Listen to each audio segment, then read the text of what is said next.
And so, my fellow Americans, ask not what your country can do for you. Ask what you can do for your country. I have a dream that one day this nation will rise up and live out the true meaning of its creed. We hold these truths to be self-evident that all men are created equal. We are exploited. We are downtrodden. We are denied not only civil rights, but even human rights. So the only way we're going to get some of this oppression and exploitation away from us or aside from us is come together against the common enemy.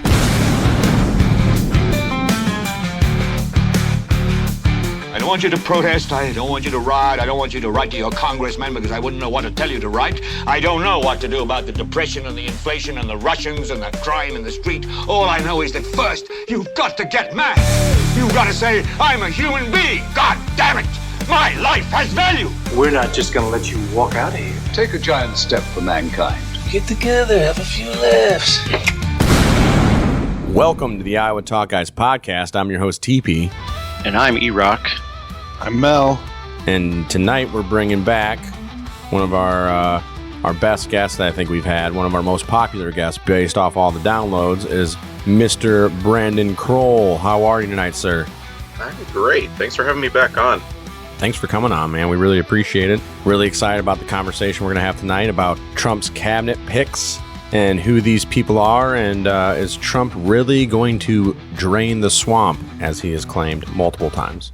Yeah. So, I mean, a couple years ago, I went to somebody's house, and the little book that they had was Donnie Drains the Swamp, or something to that equivalent. And it's a little cartoon of Trump draining the swamp and arresting like Pelosi and all the. And I was like, wow, the propaganda starts young. That was a children's book? Uh-huh. Oh my gosh. Wow, that's it's not like the strap-ons, you know. I don't know. I think it's always micro, but when you start accumulating it, that's what I'm always asking folks.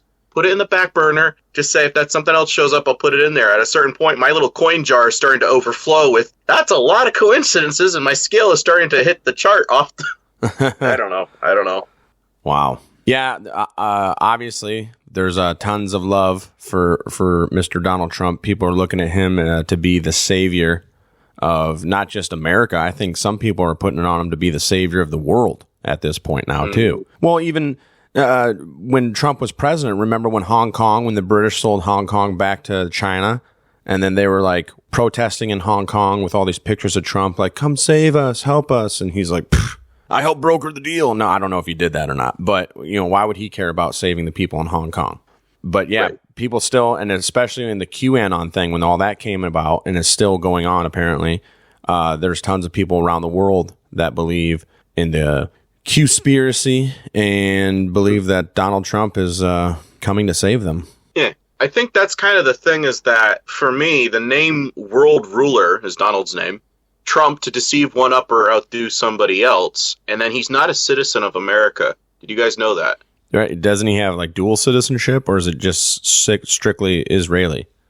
So where he was born is United Nations. Oh. Jurisdiction. It's the equivalent of Maryland or the Bank of London or the Vatican. He's not technically a U.S. citizen. United Nations? I was going, hold up. World ruler and United Nations? And your mom and dad have Christ in their names?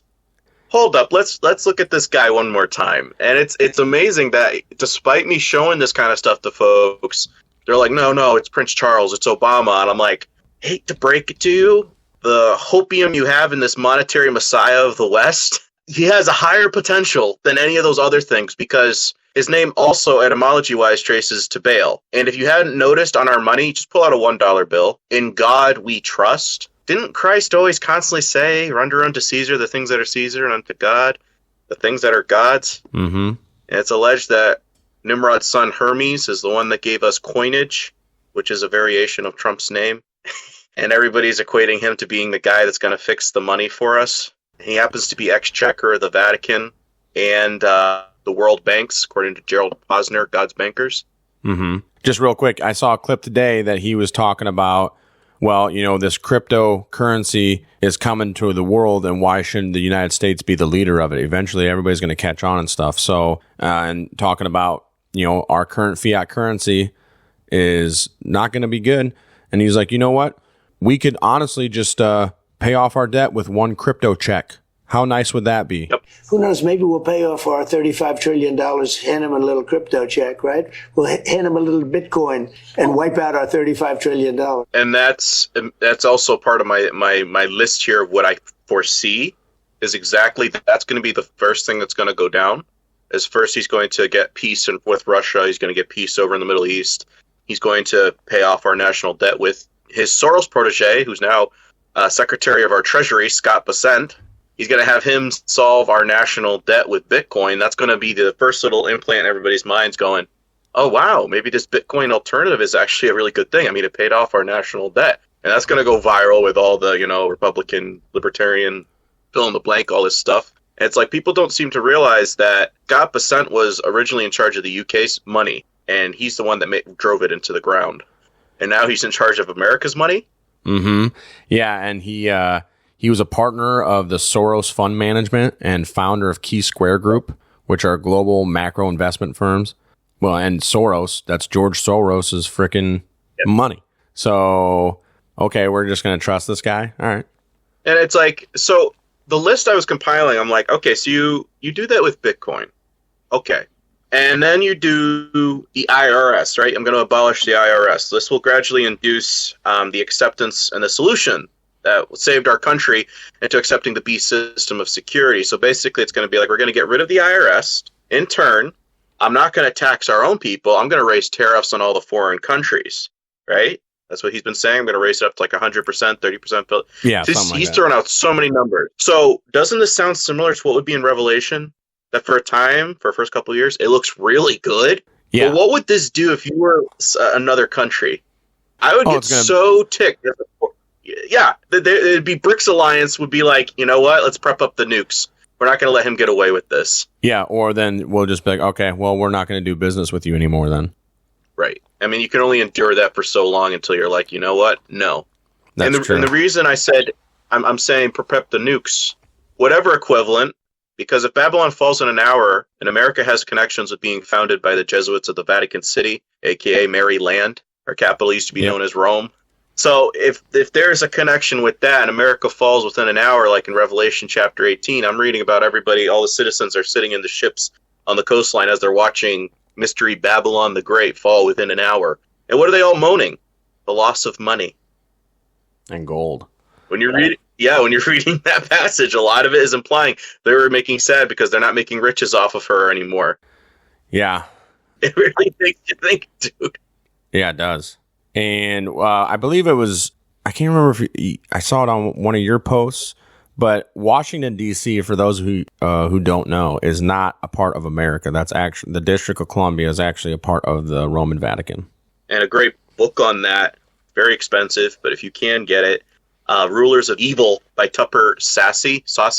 I did an episode, One Nation Under Satan, if folks just kind of want to get it abbreviated, give me the rundown. But when you find that out, that like America is not something where you just go, no, it's not in the book of Revelation. So I highly suspect that would be Mystery Babylon the Great, because a lot of people aren't making money off of the Vatican per se in a trading sense. Whereas America, the world trade centers, yeah. We make a lot of trade in America. Absolutely. Yeah, that's we wouldn't be able to survive without it, like you said, right? Well, I think we would, but the thing is, I think people have put, as you said, they want Trump not just to be the savior of the West, they want him to be the savior of the world. And that's what I'm finding is that I know some people are rolling their eyes, blah, blah, blah. Most of them don't even watch shows. I'm bringing up stuff where you say, you're looking for a Nimrod character, right? Well, I found direct traces to Trump being, with the Christmas tree and Nimrod's son.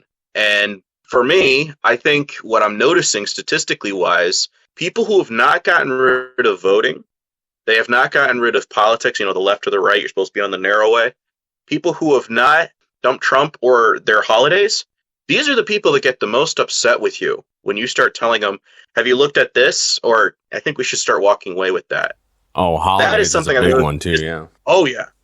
And I'm like, if it wasn't a form of idolatry, it wouldn't irk you so much when I tell you that's exactly what it is. And I think, right? It's like, well, why are you so upset? It's like, and why won't you look at what I'm stating? Because again, I look into the occult not for practitioner purposes. I'm looking to say, well, what do they do in the dark? And where is the origins of this Baal practice? And then when you keep finding ding ding, it's like, well, that correlates with the Bible, right? And what was God constantly condemning Israel? And then they're over here going, well, God knows our heart. Yeah.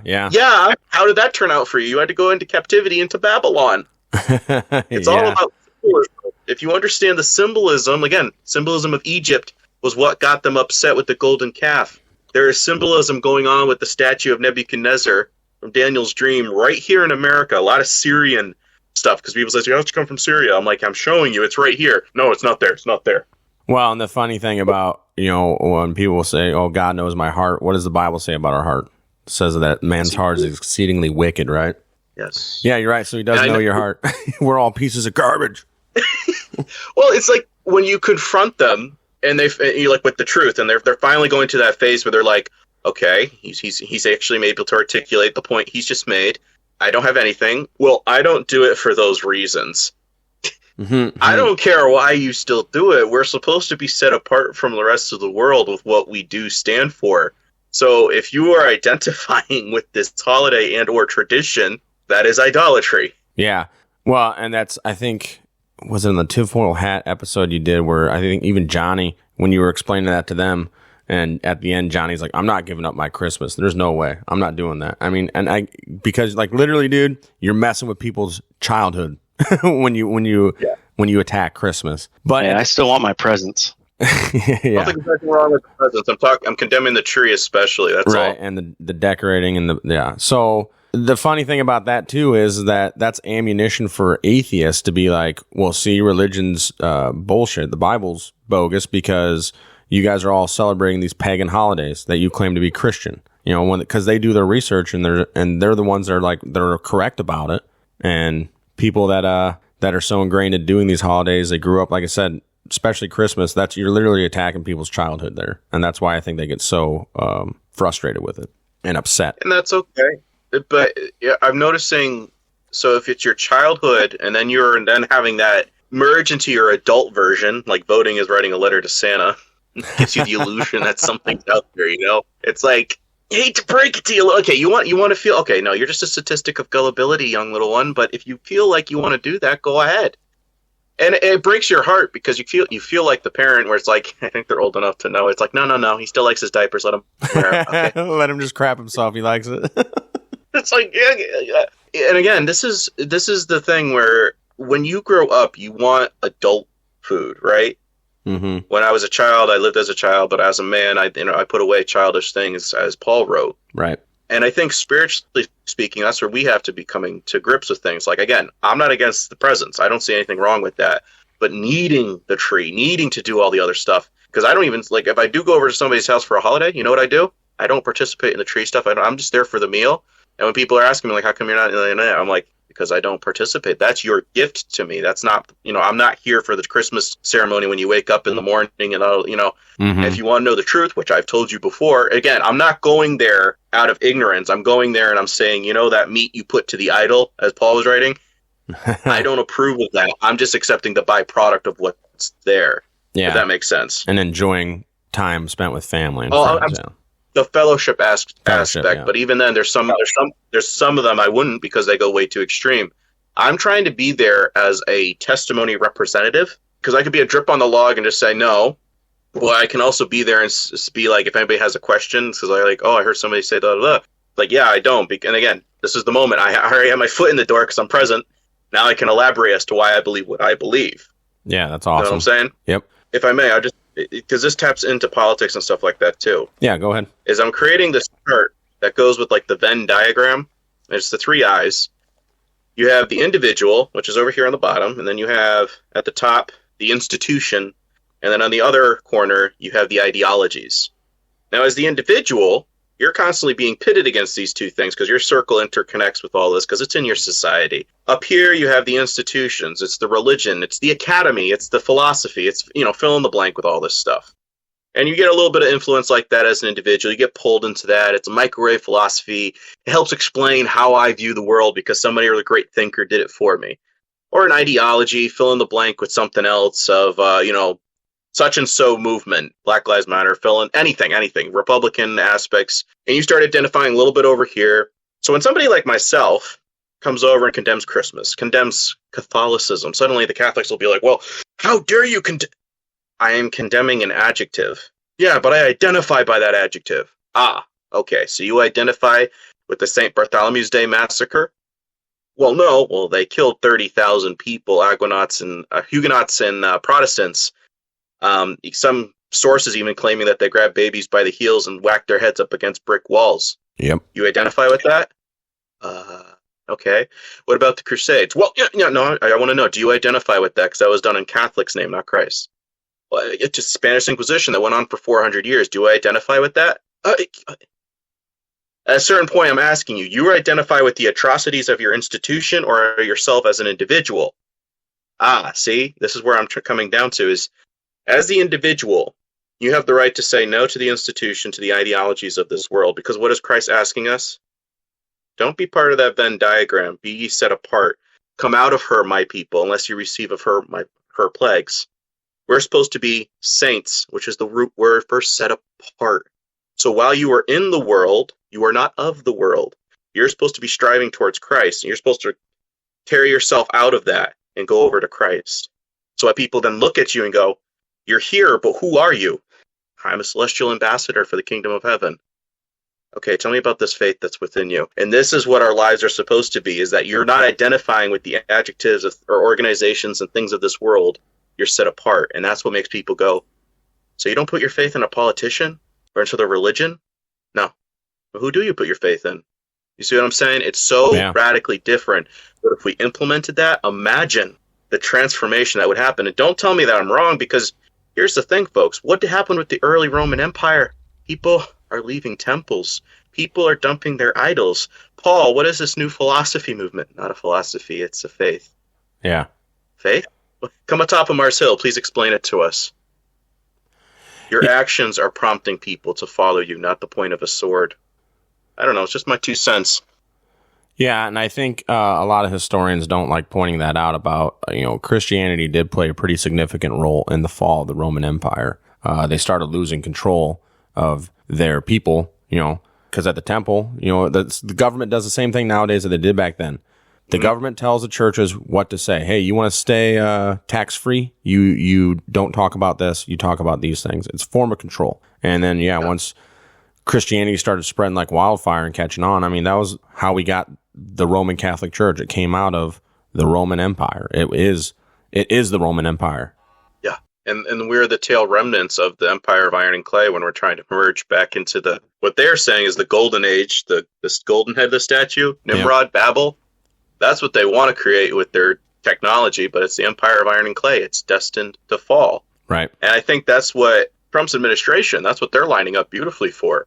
Because counterfeit Christianity, it merges with money. That's Kabbalah 101, as above, so below. What is that? Traditions of men. Did you know every time you hear the phrase traditions in the New Testament, that is talking about Kabbalah, as above, so below? You're merging the things of this world with the word. Yeah, you can have God. That's fine. You can't mix it with the word. Huh? That's interesting. We like using some of the elements. Yeah, we like using elements of the word, but we don't accept Christ, the word. Old Testament is fine. Like Kamala. Mm-hmm. And this is the scary part for folks, is that they're not realizing that it's okay to merge government and God, science and scripture, the world with the word. Government literally meaning govern, to control, meant from the Latin, mind control. You're saying God is proving of mind control? That's nowhere in scripture. I want them to come to me. I want the servant to submit to me. I don't want to force anything. Right. Whereas the government is going to enforce. Because here's the thing. A Christian is willing to die for what they believe in.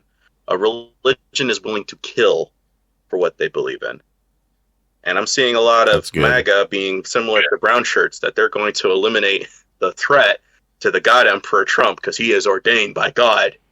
Are you a Christian or are you a churchian? Because you're sounding really cultish right now. Or are you a Trumpian? What would they call the Trump? Yeah, Trump? Would they call it a Trumpian? I don't know. Trumpian? MAGA-ite.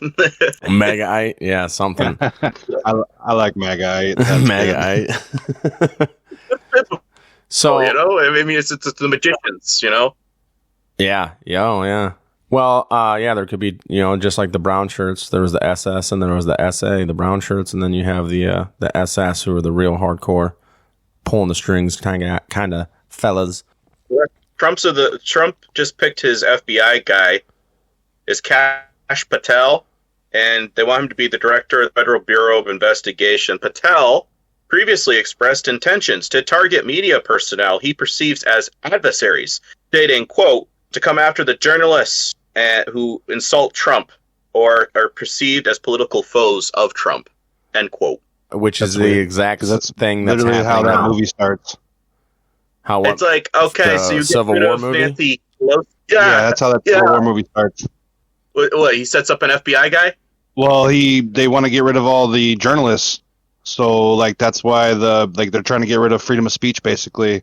So he makes it illegal to be a journalist, and then like they shoot the United States government shoots journalists on sight in that movie, and that's basically what prompts World War III or Civil War. I'm sorry.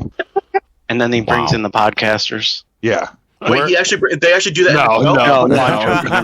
That'd be messed up, dude. You're scaring me for a minute. Whoa. Civil War II. Well, yeah, Civil War II. There you go. Hey, that's why we have our podcast as a news entertainment. All right, this is comedy. This is entertainment. This is all speculation. Do your own research. Which, yeah, Kash Patel, I also read he demanded massive declassification on the release of Epstein and Diddy's lists. Mm-hmm. The truth must come out, he said. That was November 7th. How's that going to play out? I covered that in the Q-Stein files. Nice. There was a thing that I typed into my phone because QAnon believes a lot of people have been executed. They're under house arrest. They've been cloned. Oh, yeah. White hats are at work, my friend. And I could see it where Trump comes up and being like, through the last couple of years, I've been eliminating the baddies from behind the scenes, and all the people you see now are my own people. I put them into... I could totally see everybody drooling on this going, oh, I knew he was working for us. He's the savior God we asked for. Dude, and that's the scary part to me because I have I got some a couple good buddies, and they are Q guys, and I love them to death, and I just disagree with them on it. And we haven't had conversations. I'm like, dude, do you understand, like, if they were to do that is a huge violation of our Constitution? Like, those are American citizens still. They deserve a trial, a fair trial. And if they were to do that in secret, he's like, well, it was a military tribunal, this and that. I'm like, even if it's in secret, no, dude, show me in the Constitution where it says or a military tribunal, because it doesn't say that. I was like, and that's the scary part, because if they can do that to all these people in power and stuff that you're supposedly saying, then what's to stop them from doing them to slugs like us? Nothing. And I was like, that's a scary, slippery slope. Yeah, and it's like you're endorsing an authoritarian rule. And if you don't think that's not in the cards, did you see Dark MAGA Assemble from Elon? That video? Dark MAGA Assemble? No, I just saw this hat, the Dark MAGA hat. It was a 2-minute clip, dude, and we did a 2-hour breakdown with all the imagery that they threw in there, but very authoritarian with the imagery. All right, I'm going to go check it out. Everybody's always on your YouTube? It's on my Rumble. I can't post that one on YouTube. Oh, goodness, I'll get in big trouble. I'll go watch it on your Rumble. Yeah, but it's a breakdown of Dark MAGA Assemble. But for me, it was going, oh my gosh, dude. They're literally showing, like, Trump followers getting this, like, those glazed purple donut eyes, like a goddess, the god status. Yeah. But they're all fighting on behalf of Trump in, like, a zombie-like fashion, like The Walking Dead. And I'm like, whoa. How is this a good thing if we're Christians? How is this a good thing? You know what that reminds me of in Revelation when it says, after the Holy Spirit leaves the earth, men are going to beg for death, but they cannot find it. Correct. And I think, like I stated before, that's because you've been possessed by the demons. Yeah, and you're AI just a vessel. You're now, again, international means communist, by the way. Inter, place for tomb or corpse. Net, is to restrain or hold something. But imagine that now, internationally, worldwide, you cannot die because whatever you've been injected with, whatever you accepted, whatever Elon could possibly pitch for us with the Bitcoin, maybe even if it's just I don't really want to argue the semantics, whether it's of the mind, whatever, be that as it may, whoever has chosen to stay here, they wanted the monetary things of this world, materialistic stuff. you have consented to be possessed and to do the bidding of whatever these 5G, 6G towers are, because that's what their ultimate end game is to use humans as antennas by 2030. And they said they'll have the first ones up by 2028. Yeah, that's all terrifying. Over the internet. You can read that. Wired did magazines on it. Science Today. Yeah, that's all over the place. And somebody that's working with at Musk, he's a Bible believer, says he's making us do 16-something hours a day building these freaking towers. And what's the rush on this? Why do you need these so bad? And I'm over here going, gee, I wonder why. Because they know their time is short. Yes, they do know their time is short. You have to make war against the saints, and you're going to need an army to do that. And I think Kristi Noem, who's now going to be in charge of female because she was selected to the DHS, she would be the one that would be rounding up the conspiracy theorists, the ones they'll merge this under the guise of Project Esther, that, we're getting rid of an immigrant, or we're getting rid of somebody that's pro-Palestine, or somebody that's Hispanic, somebody that's an enemy of the state, aka the equivalent of MAGA. If you're an enemy of MAGA, you basically get deported, is essentially how broad they can extend this thing. So if you see your neighbors getting wrapped up in the middle of the night, that just means they were harboring immigrants. Don't worry about it. Don't try to help them. They're totally illegal. We're the government. Trust us. We got it under control. Yep. Or they're spreading disinformation or in support of whatever. They were part of an underground cell. Fill in the blank. War on terror. It's become like the second pillar of the American Constitution ever since 9/11, is that people have equated all Islam and Hispanic to be in the same category of, they're a possible threat to our country and nation, so we have to eliminate everybody. That's kind of terrifying. I'm not going to lie. It's like, are they really building the wall to keep them out or to keep us in? Ooh, that's a good question. People didn't think about that. I didn't even think about that either. But yeah. You can go to Canada all you want, but Trudeau's been having Chinese troops training up there all the time. Now, if you call in a UN-like equivalent, look, they're wearing blue hats. It's the same thing. They're just helping enforce whatever Mr. World Ruler needs done at the time. It's micro, but it's ever so slowly. Well, I'm sure if something like that happened, there would be definitely a coup within the military, but it'd probably get stomped out real quick. You know what I mean? I can definitely see defectors and stuff like that for some, not all, but I also can kind of see. Have you ever watched the show Babylon 5? No.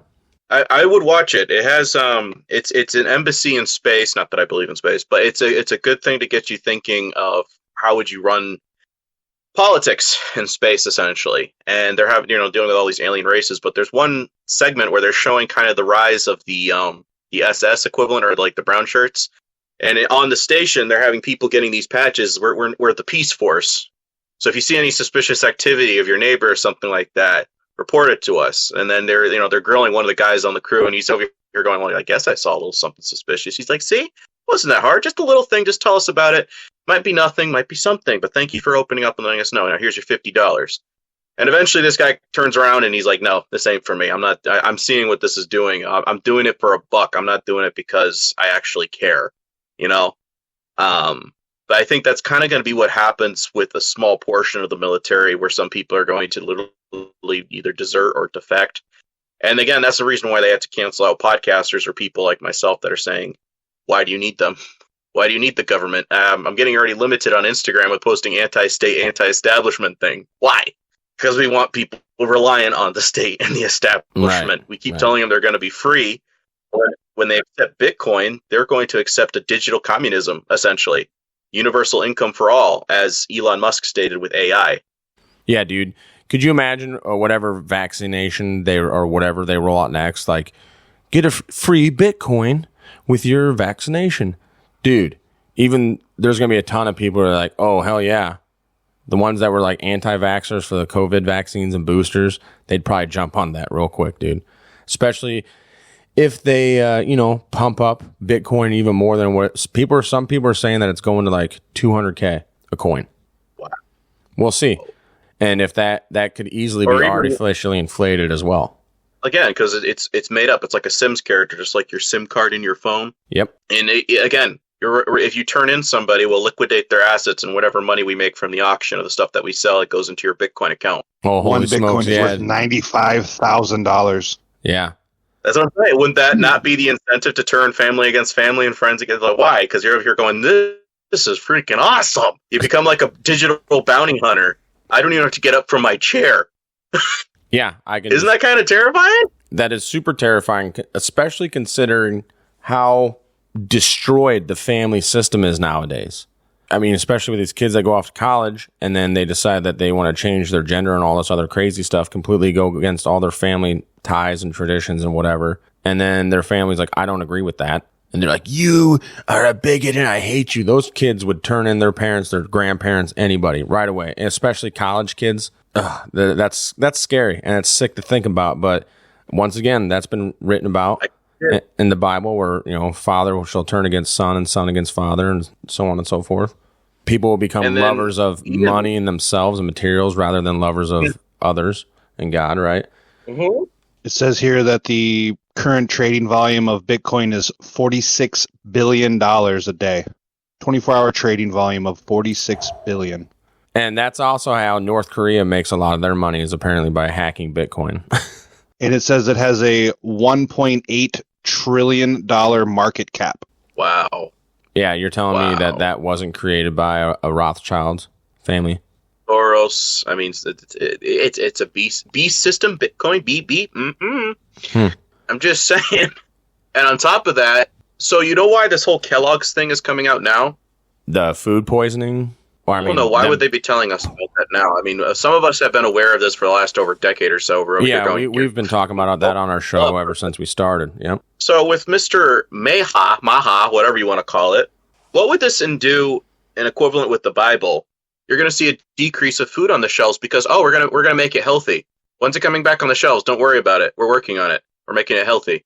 Shortage of food, prices start going up. We got to shut down all them plants. Yeah, that's a good one. Yeah.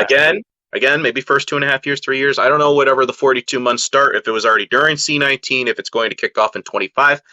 I don't know.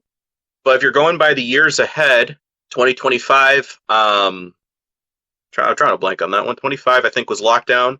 26 was the World Cup. And I was thinking of communion. You're going to accept the cup of Christ, the suffering. Father, if you can let this cup cast from...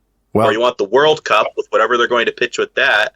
Armageddon was 2027, which would correlate with a rabbi after Trump got shot in the ear. He said there's going to be an announcement on October 2nd of 2027 about Trump possibly being the Messiah figure that they're looking for. And that also says Armageddon. And then you had 28. It was the devil and Christ doing an arm wrestling match on a table. And then 2029, aliens. That was, you said Time Magazine cover? No, those were the years ahead of Google Images. Oh, Google Images. Oh. Ironically enough, I pitched 2029 before for the thing for Project Bluebeam because you would have Christians reeling after an Armageddon scenario. Christ didn't show up? No. There was no pre-trib rapture? I was left behind? Yeah. No Will Smith? What are you going to look for? We need something. Don't worry. We are the Anunnaki, and we're here to help make sense for it all. Christ was an ascended master. Buddha, Muhammad, all were ascended masters. You got it all wrong. The New Agers had it right. We're here to help you find the God within you. Oh, okay. But if you don't listen to us, we're going to execute you.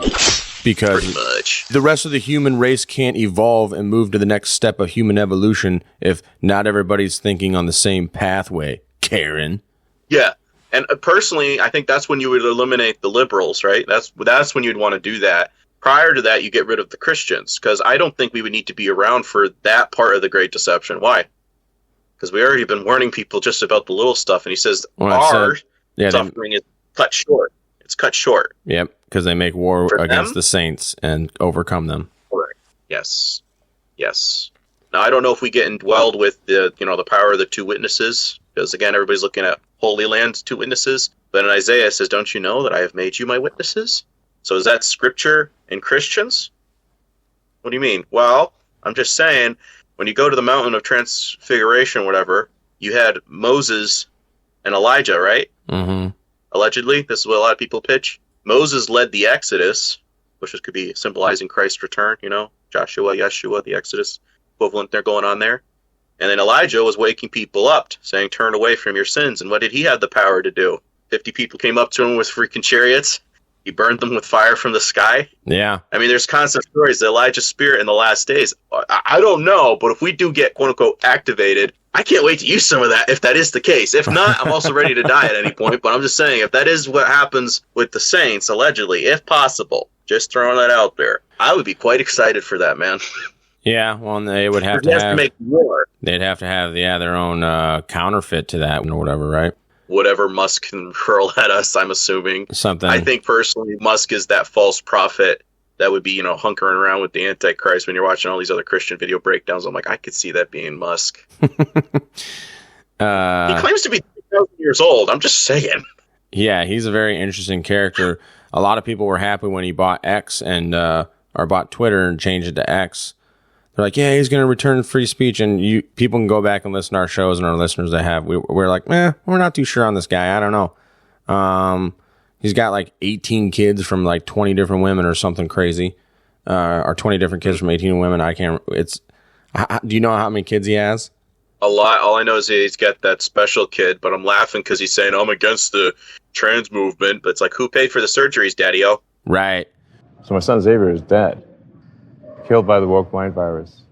So I vowed to destroy the woke mind virus after that.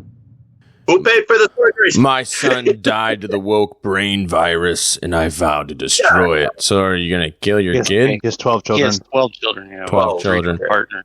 From 3 different You're close. partners. Yeah, I was close. That he knows of, yeah. That he knows of. Yeah, right. We've been meaning to do a show on him.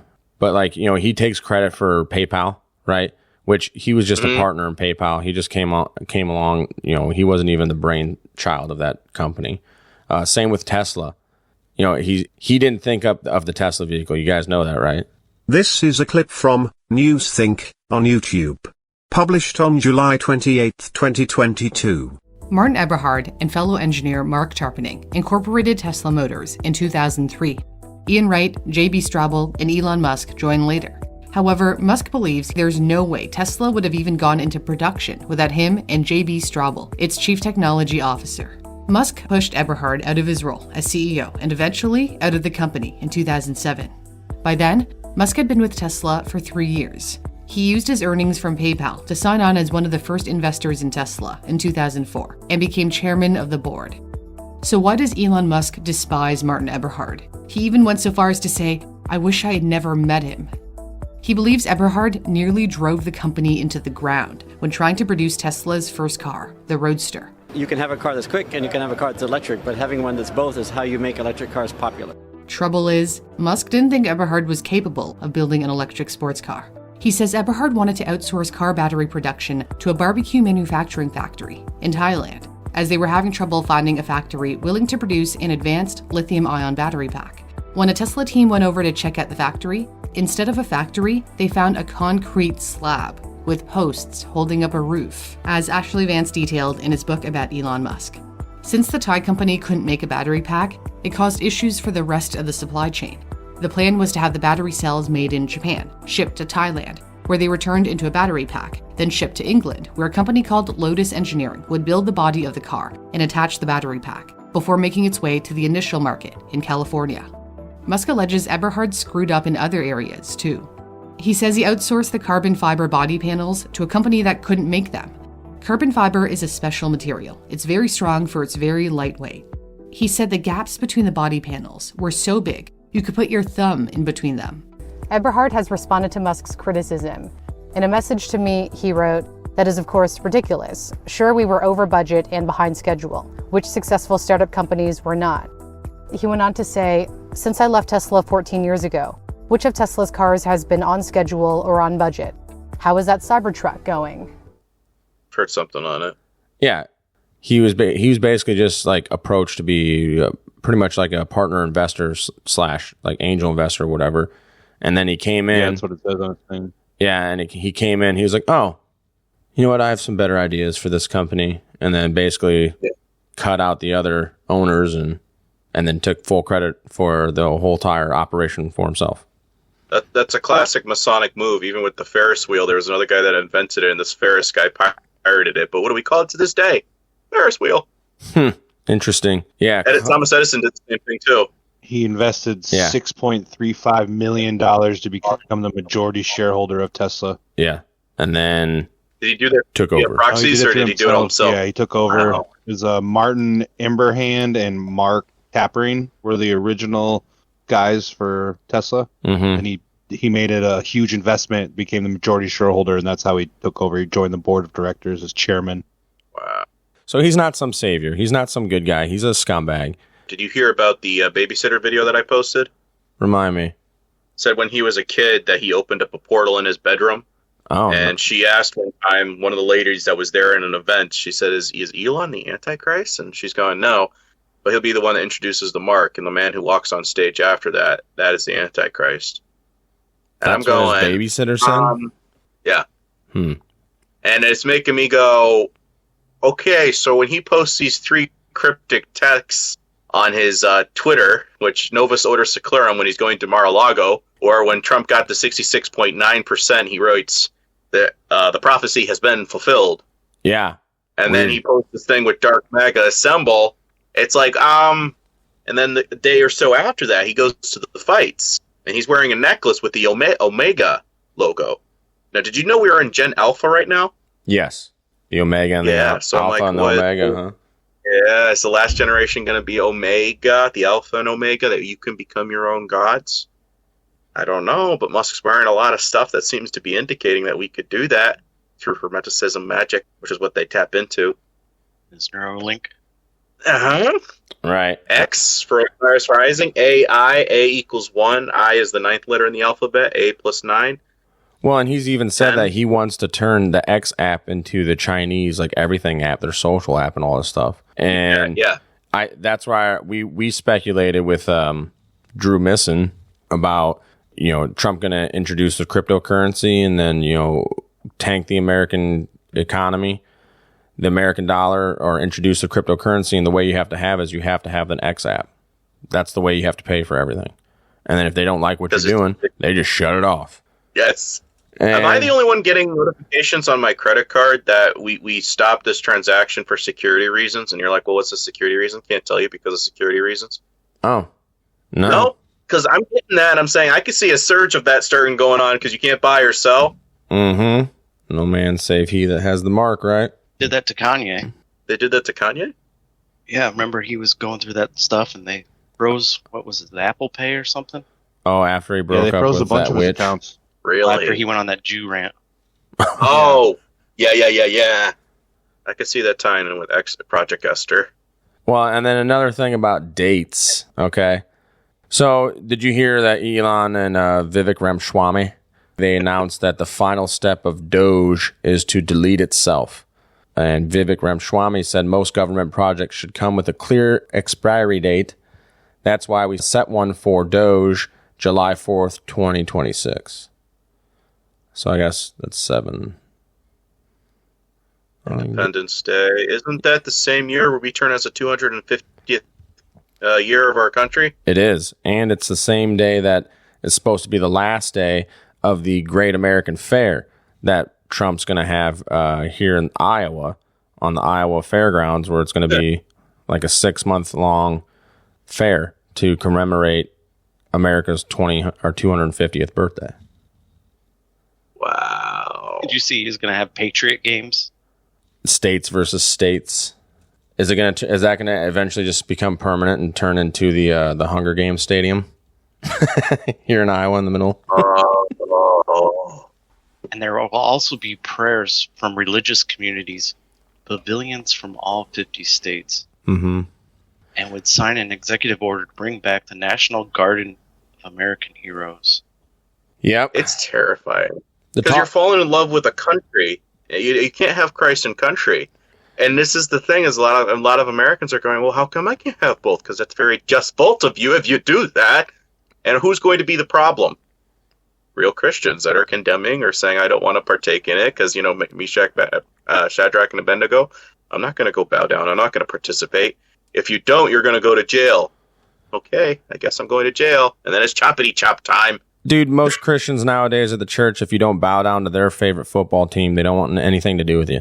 You're like dead to them over a stupid game. Oh, yeah. Oh yeah, I've seen that, dude. It's insane. ridiculous. I'm like, really? All right, grow up, kid. Even though it's like a 50-year-old man, you know. But yeah, we're gonna go to the Iowa Talk guys. We're for sure gonna go check out that fair. You know, it's gonna be a once in a lifetime opportunity. I'm gonna be Trump like a Trump butter cow. Trump riding the butter cow.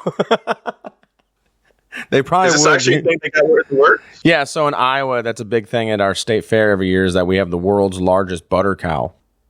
Wow. Yeah, I heard they're making a statue for his inauguration day, so I'm not surprised seeing a butter cow fit the mix too. Wouldn't it be fitting if it was a bull calf? Oh.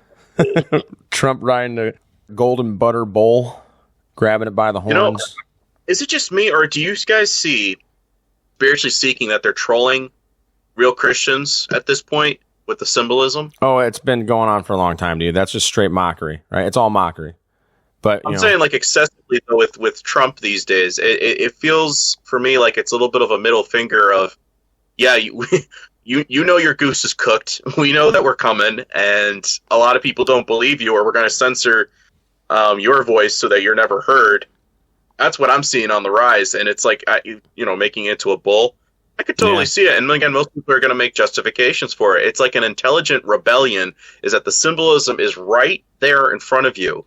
And instead of coming to Christ or listening to the Christian that's saying, I having some second thoughts, I don't think this is right. Oh, come on, what's wrong with you? Oh, I don't know, blasphemy?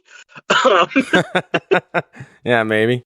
And I'm seeing I think this is why I can't say that all bridesmaids are of Christ, because if you don't have, thy word is a lamp unto my feet, if you don't have Holy Spirit discernment for at least enough for a blasphemy radar, I truly have to question if you're really a Christian.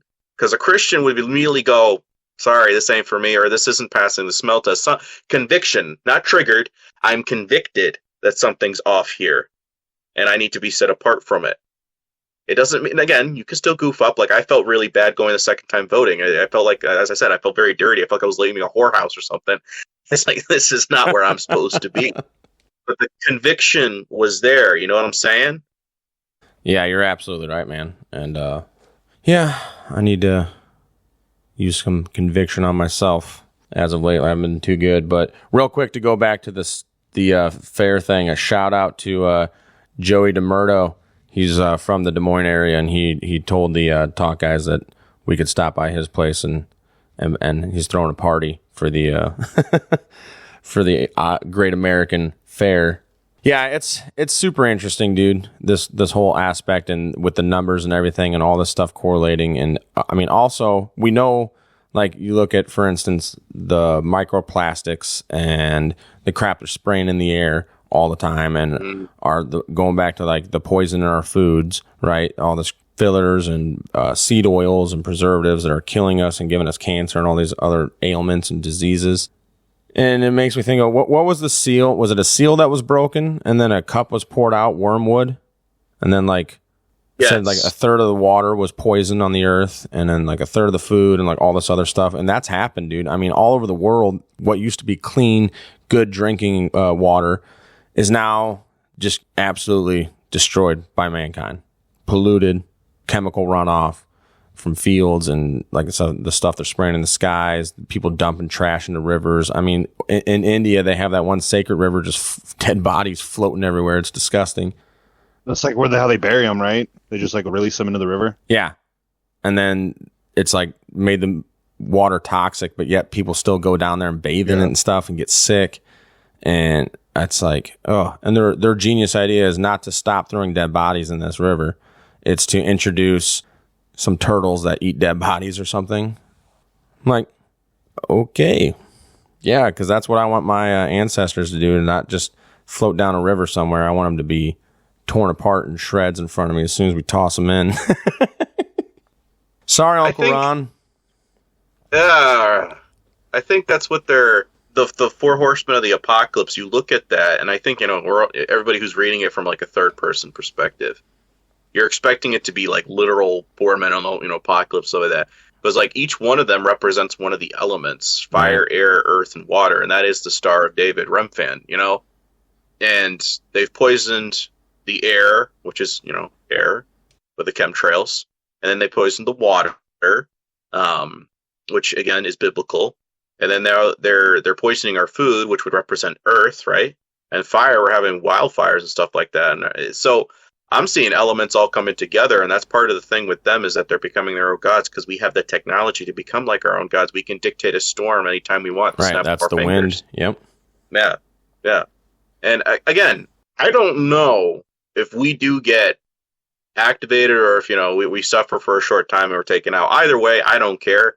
But it does say he has to make war against the saints. And in order to be a war, we have to understand what is our weapon. Because you don't wage war against people you're just going to pick up and be easy peasy. What's our weapon? Some of it is the word, but I wouldn't be surprised if, I don't know. I'm just saying, I don't think he would let us go out with a snap of a finger. I think he's going to give us something because some of us have been holding that lamp up pretty high and our arms are getting tired. I think it would be nice to give us a little going away party like Samson, you know what I'm saying? Like they have with Israel. yeah, absolutely. Give your saints some Samson here. That'd be pretty sweet. And when that would be ironic too, because we keep with all the Marvel movies and comics and stuff, people keep getting it thrown in their face, this artificial god-like abilities essentially. And I'm sure at some point people are going to be enticed that, hey, we have this injection that's going to it's going to give you superpowers, right? And people are going to take it. But if it's an artificial version of what the Holy Spirit, what God's ultimate power can do to you or whatever, right? Then imagine how pissed they're going to be. Ha!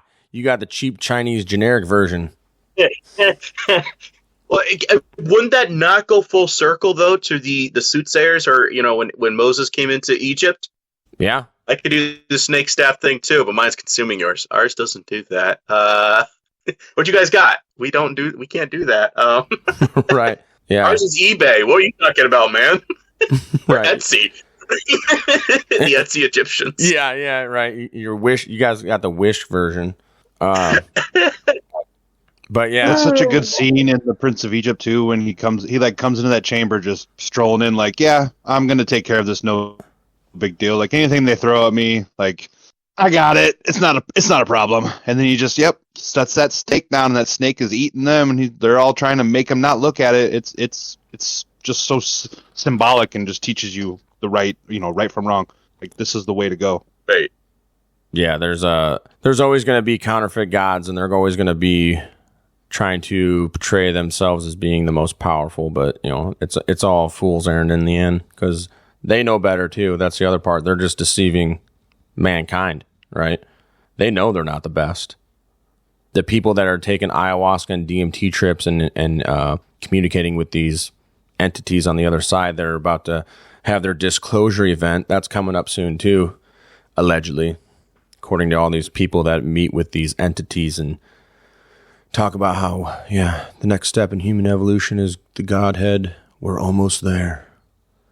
And I think, dude, that's kind of what Christians are, the threat to them, because in order to become your own God in this world, everybody has to love you. But isn't it ironic, just like with the digital world?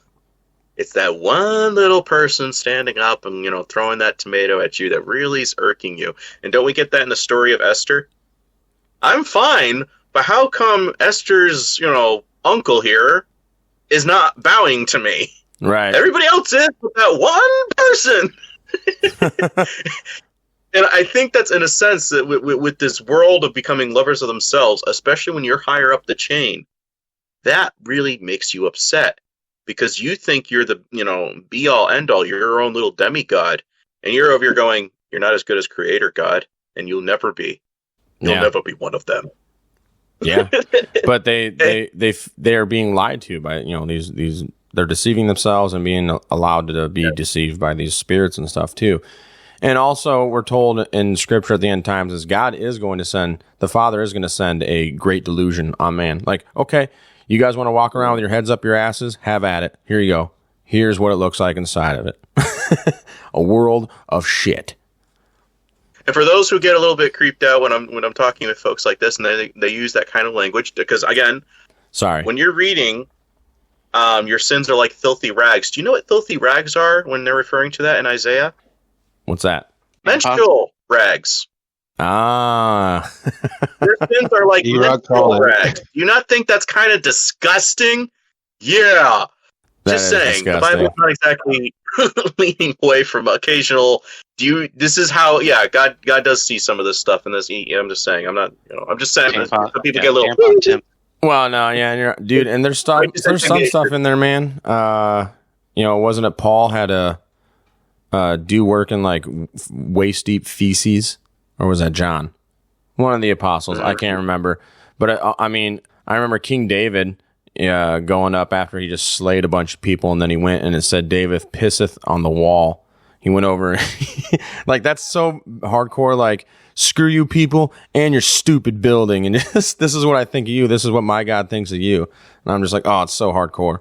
I did that to a Virgin Mary statue. I told my buddy, and he was raising his eyebrows. I said, "Dude, you're an ex-Catholic." He says, "I know." He says, "If you do that in front of a real Catholic, they would have been freaking." Oh, they would have been fighting you, dude. Oh, yeah.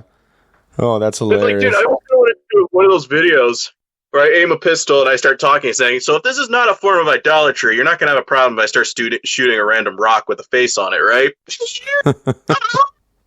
Oh, that's nuts. It's a hate crime for shooting a statue. I'm sorry. Thought it wasn't a form of idolatry. Right. Well, it depends on what kind of statue. Now, if you're hired by George Soros to tear him down, that's a totally different story, right? Right. Give me the brick pallets, and I'm ready to go, man. I'm ready to go. Let's burn this down, Pookie. All right.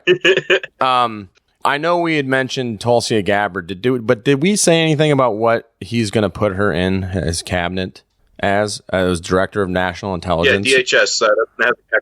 Yeah, she's going to be. That's connected with FEMA, which again was given over around 2001, 2002, around the 9/11 timeframe. Right, and we all know how awesome FEMA's been doing lately with their job.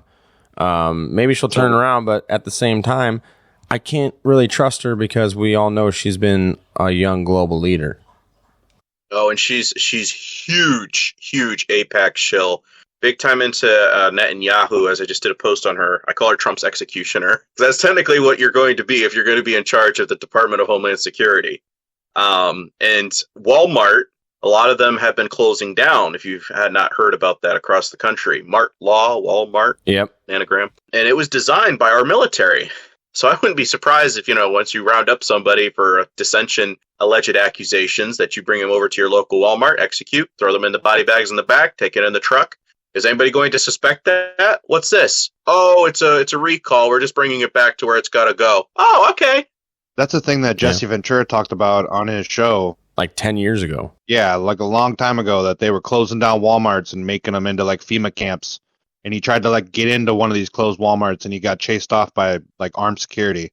And then black helicopters followed him for the rest of the day, I think. Yeah, something crazy. But yeah, like a bunch of these Walmarts that were closed had train tracks within like a mile of them. Secrets, cover-ups, corruption. You think you know the whole story? Think again.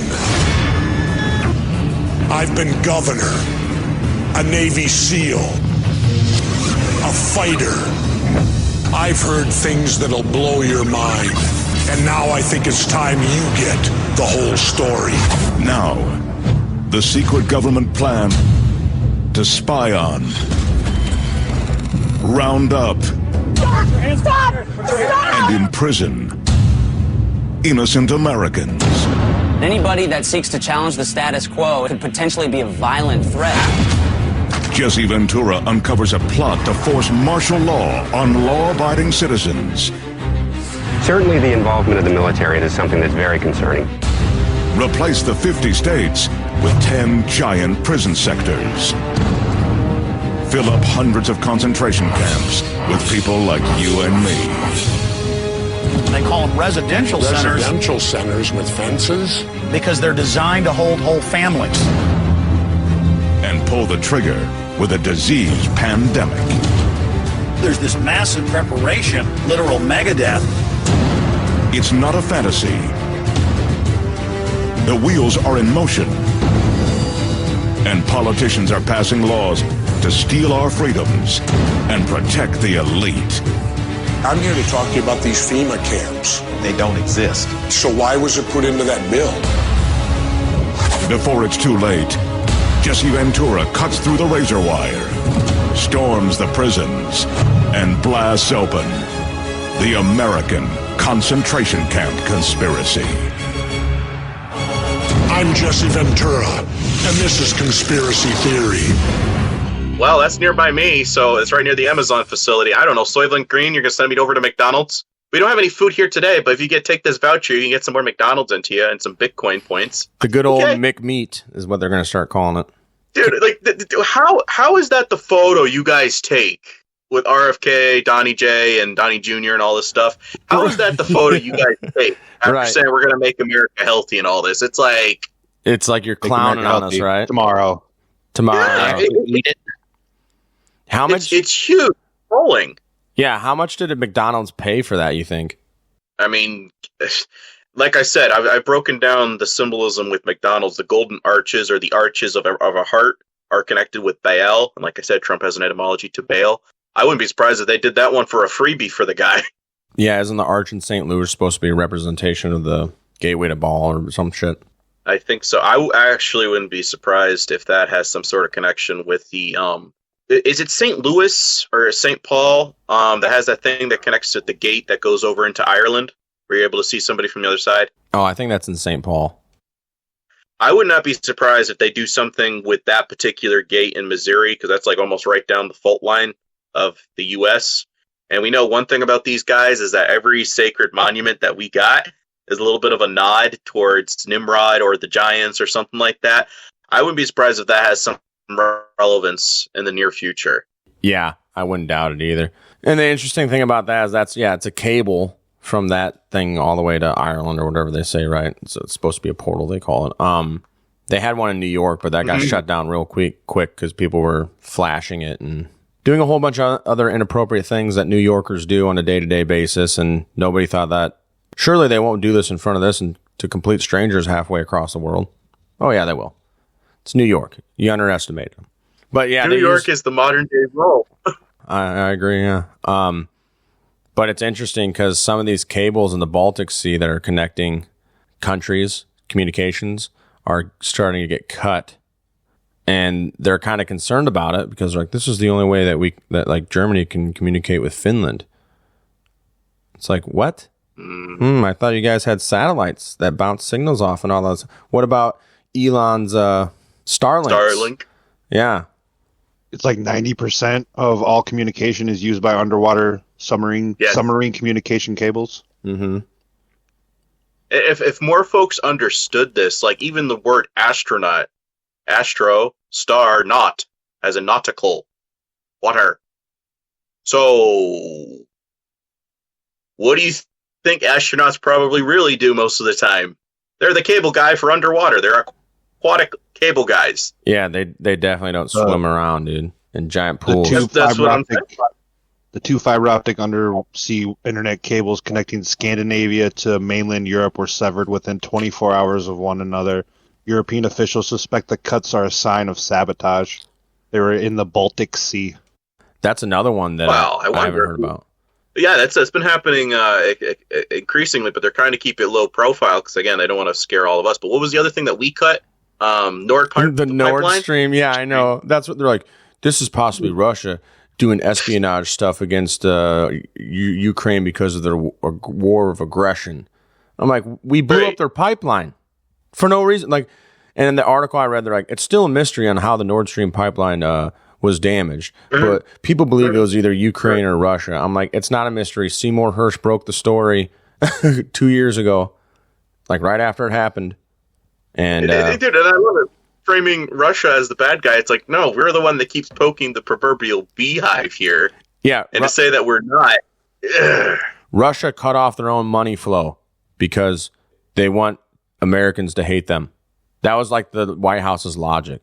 And, you know, we did a couple shows on that already. You know, after Biden and Victoria Nuland had both stated that if Russia continues its war of aggression into Ukraine, then the Nord Stream 1 and 2 pipelines will not move forward. But Russia did it to itself. It makes total sense. It's like every war in America, like once you read Rulers of Evil, You go, okay, so our Revolutionary War was false. Yep. Mm-hmm. So what about the Mexican-American War?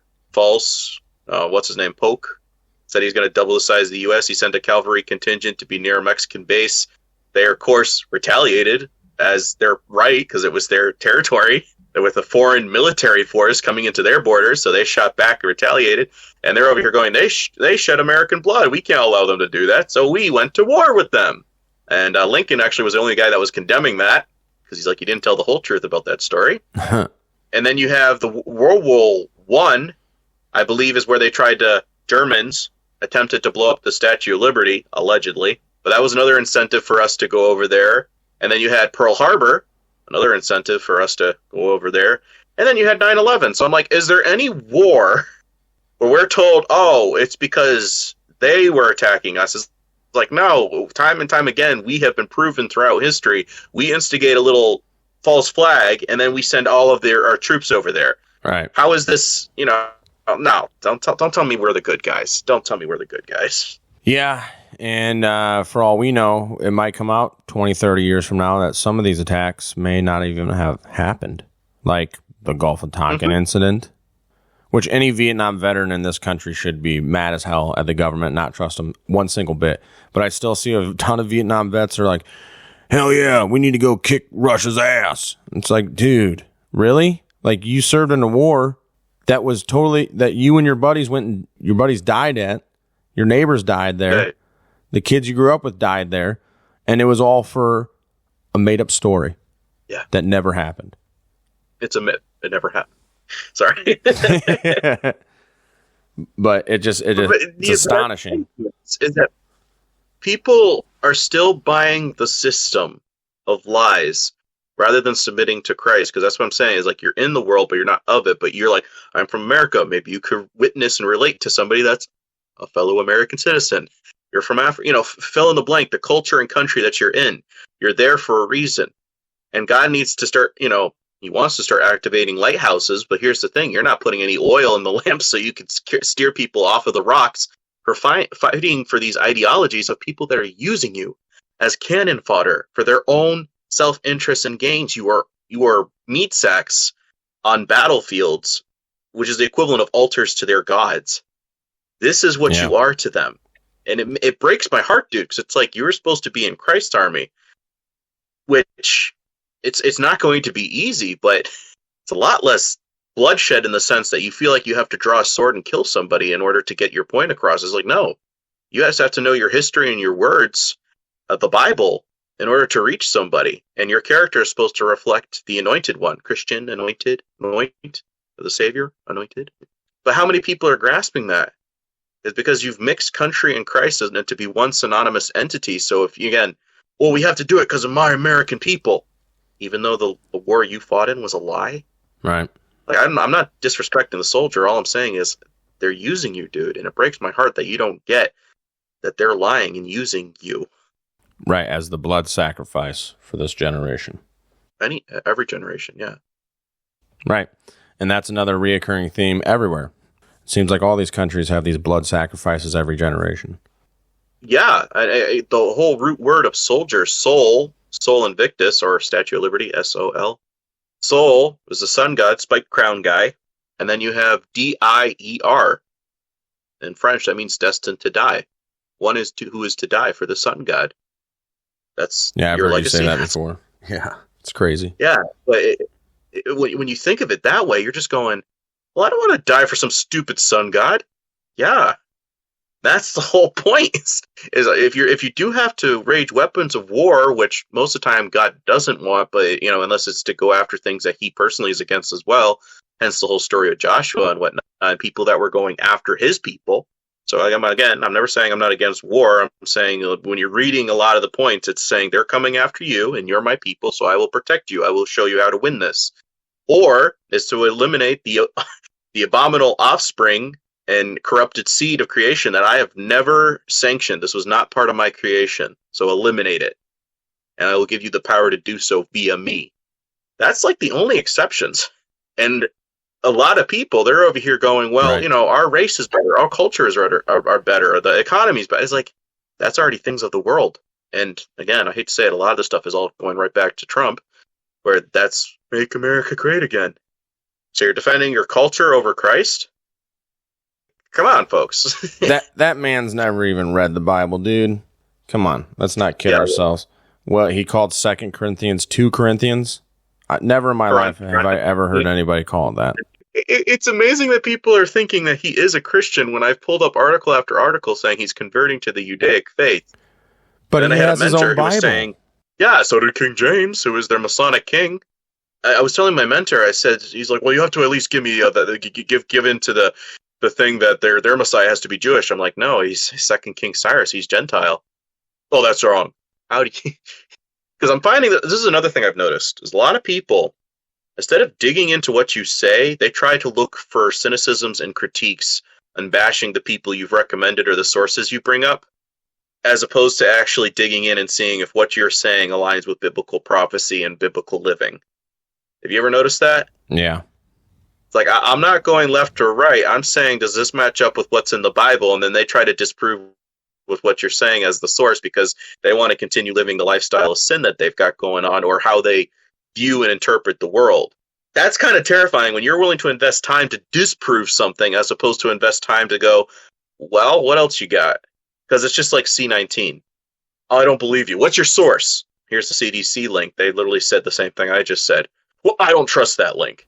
Well, you trust the TV guy or whoever more than your friend and family member? Like, don't tell me you're not brain controlled because you are. And it's breaking my heart because I'm having to cut ties with a lot of people because I'm like, I can't even be a friend and fellowship with you. That's how I honestly see shows like this.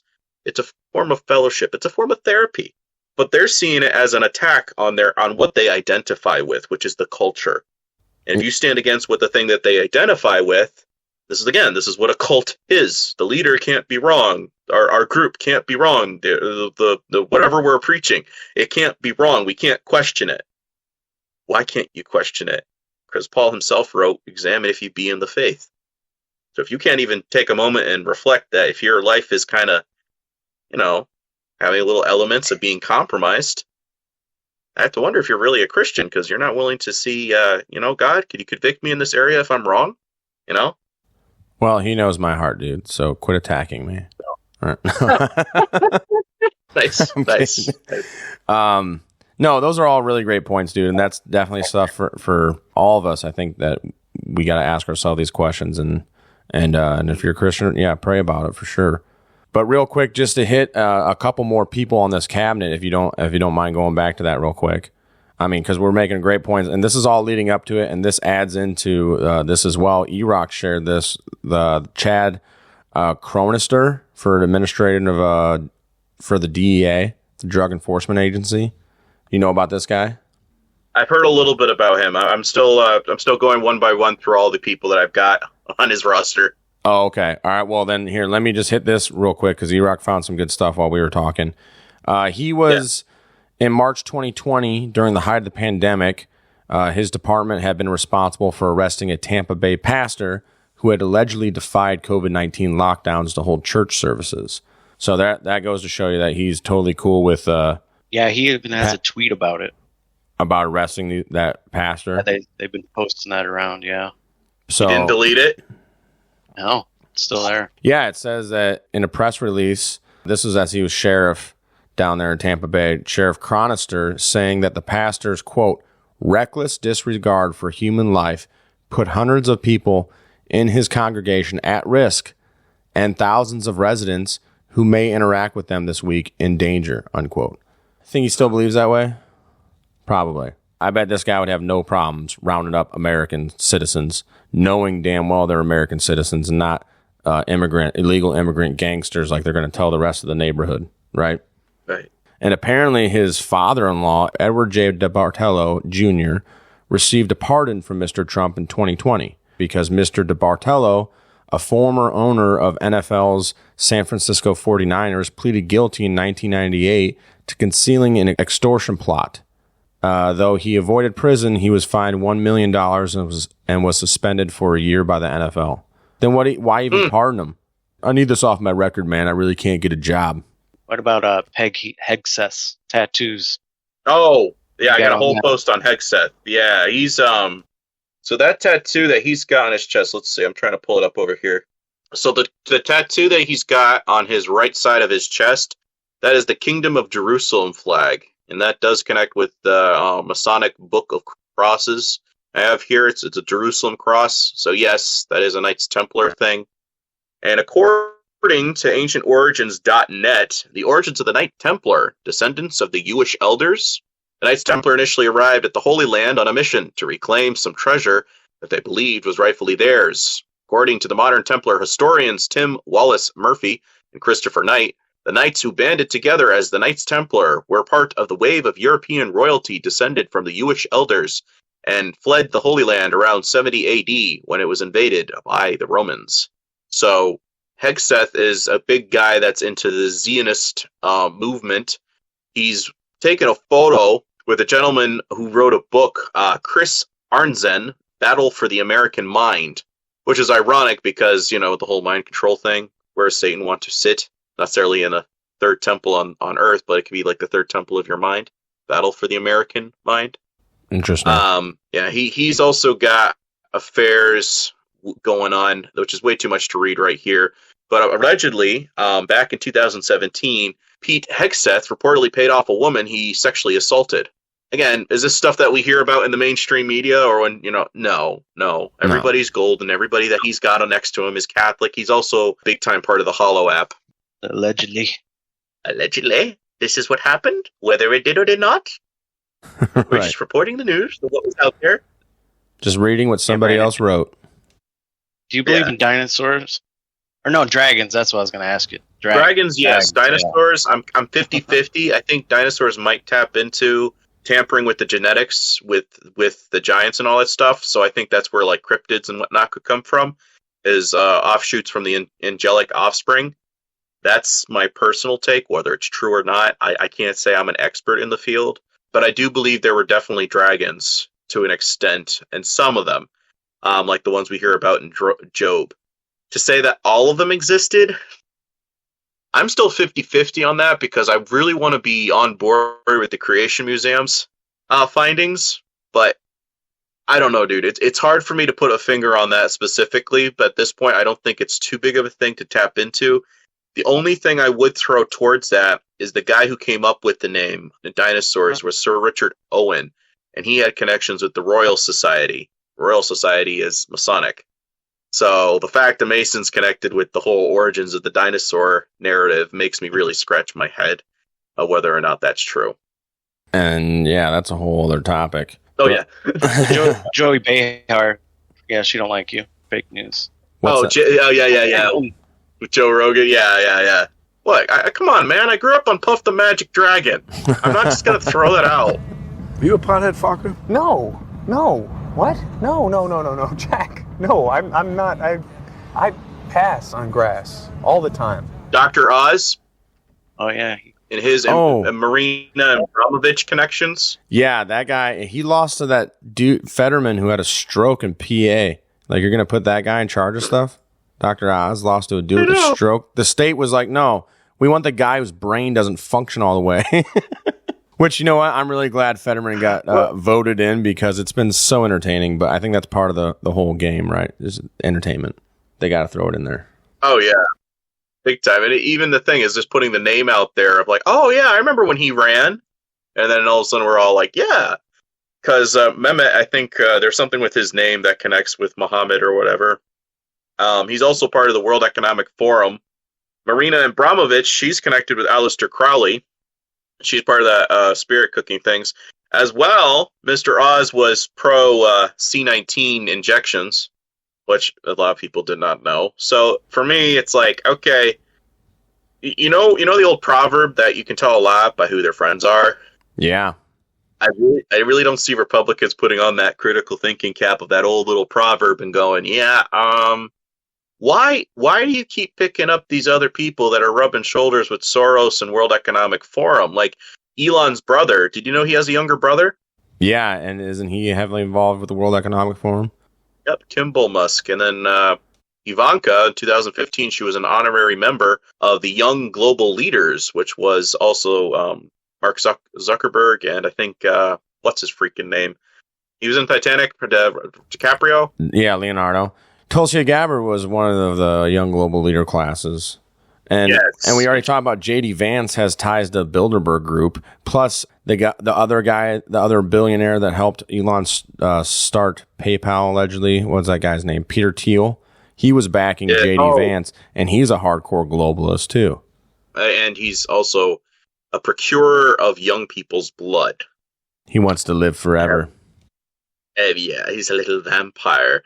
So that was the other thing. When you put Trump and Vance's name next to each other, I did this in the Dark Maga Assemble, and I literally was dissecting it live on air. So you got TV, right? Trump and Vance, TV. So television. R.A., Ra, Ray, sun god, which is Nimrod. UN, United Nations. MC, male castrated. And then PE, pulmonary embolism, blood clots. Wow. Trump and Vance merged the names together. Trans. I was like, wow. Trumpets. Trans. Sound. And now we're going into a trance mode. I don't know, but it was kind of going, guys, the abbreviations of both those letters, like I looked up each abbreviation and their meaning. I'm like, these would all make perfect sense for a new world order. And the fact that you have UN right next to, Ra, Ray, sun god, Nimrod. Mm-hmm. Like, did you literally just pick him for etymology purposes? And because he's in the club, he's like, sure, I'll bite the bullet.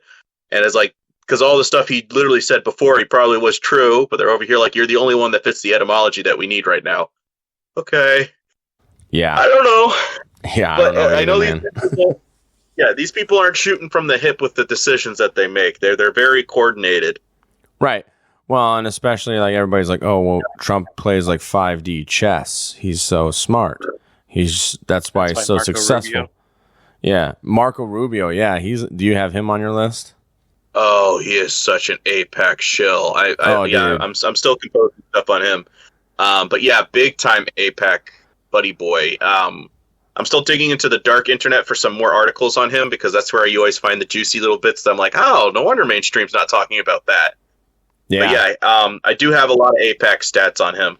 Yeah, I remember when he was running for president. Was that 2016? He was running for the Republican candidate, and everybody was talking trash about him. Flip Flop Rubio, they were calling him. Wasn't that it?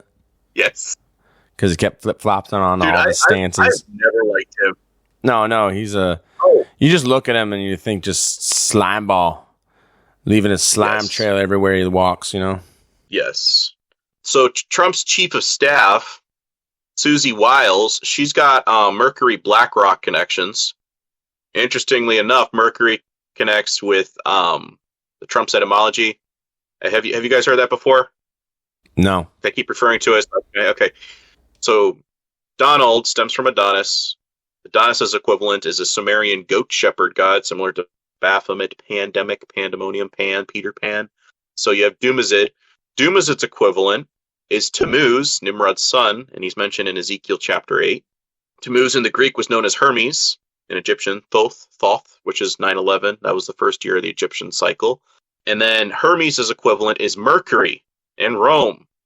Mercury means reflection. And then Mercury traces directly back to Marduk and Baal. So the fact that Trump picks somebody that's connected with a company called Mercury that has made donations to both Biden, Harris, the Democratic Party, Google, Bill Gates, Ballard Patterns, and a couple other sketchy, Gavi for chip thing, Johnson & Johnson, Pfizer. She is now Trump's chief of staff, and she's also connected with Omicron.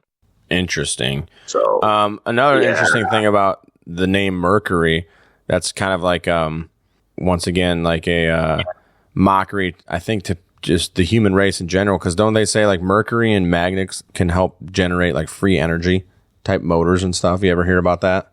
So that's why another reason they basically allegedly banned Mercury from people. It's not because it poisons you, but it can actually help generate motors that are free energy with no fossil fuels, no nothing. Well, yeah, that is the whole essence of alchemy, dude. What's his name? Newton.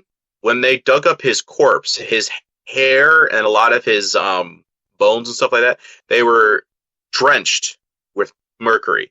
Why? Because in alchemical terms, this is one of the sustenances to help you have longevity in life. Interesting. Yeah. And reflection, again, I found that interesting because when you're looking on the 7 towers of the chakra, the reflection one, when you lay the caduceus staff, aka the medical symbol, when you lay that on top of the Hermetic Kabbalah tree of life, it's right over the heart. God knows my heart. Oh, yes, he does. At the very top of the Hermetic Kabbalah tree of life is known as Kether in Hebrew. Translated into Masonic Latin, corona, a spiked crown. And we just had a... Dun, dun, dun. Yeah.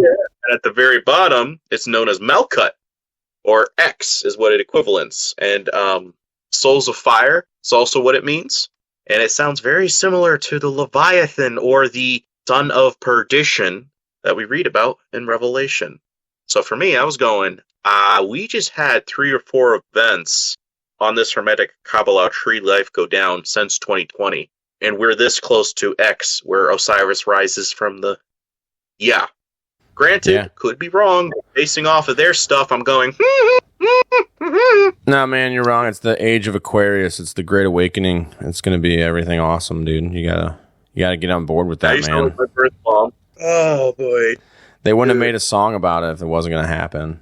But just so people don't know, Mercury, that company we're talking about, is an American financial tech company that provides banking services to early stage startup companies. They're not a bank, but it works with banking service providers to provide bank accounts and other financial services. And the company was founded in 2017. Money laundering. That's what it sounds like to me. Yeah. Oh, it's just a fancy word for money laundering. Yeah. So that's good. I'm glad she's associated with that. It's very nice. Chief of staff. I mean, that's pretty close. Of who does everybody report to?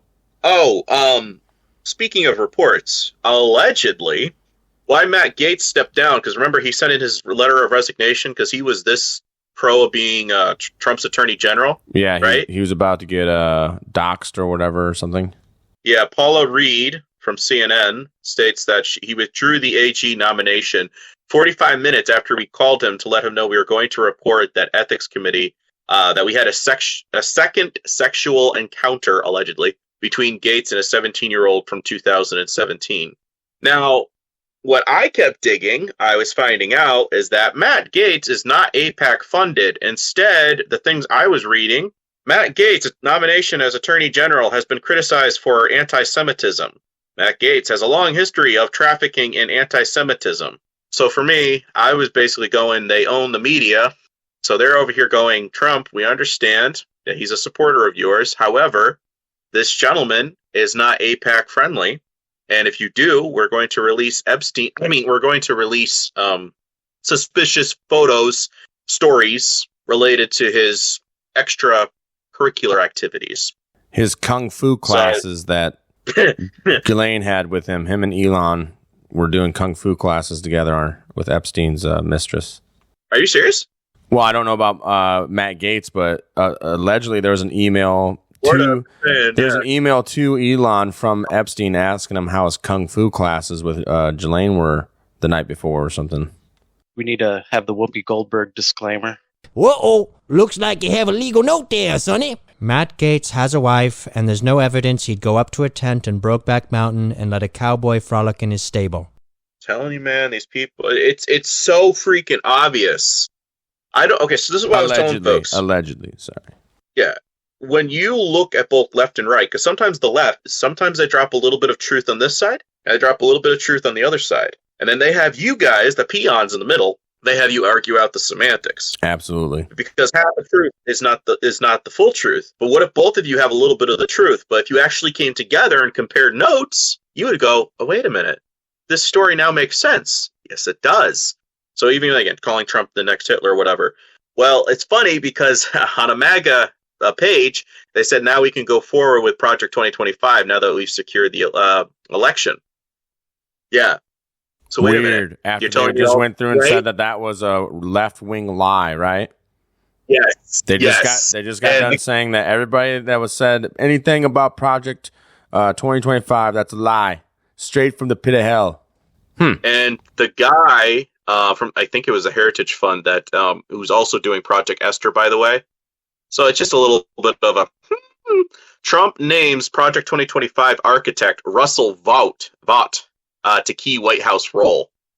So if he's not affiliated with this, how come he is selecting an individual that was the envisionist, the guy that get all these pieces together? How come he's selecting him to a White House role?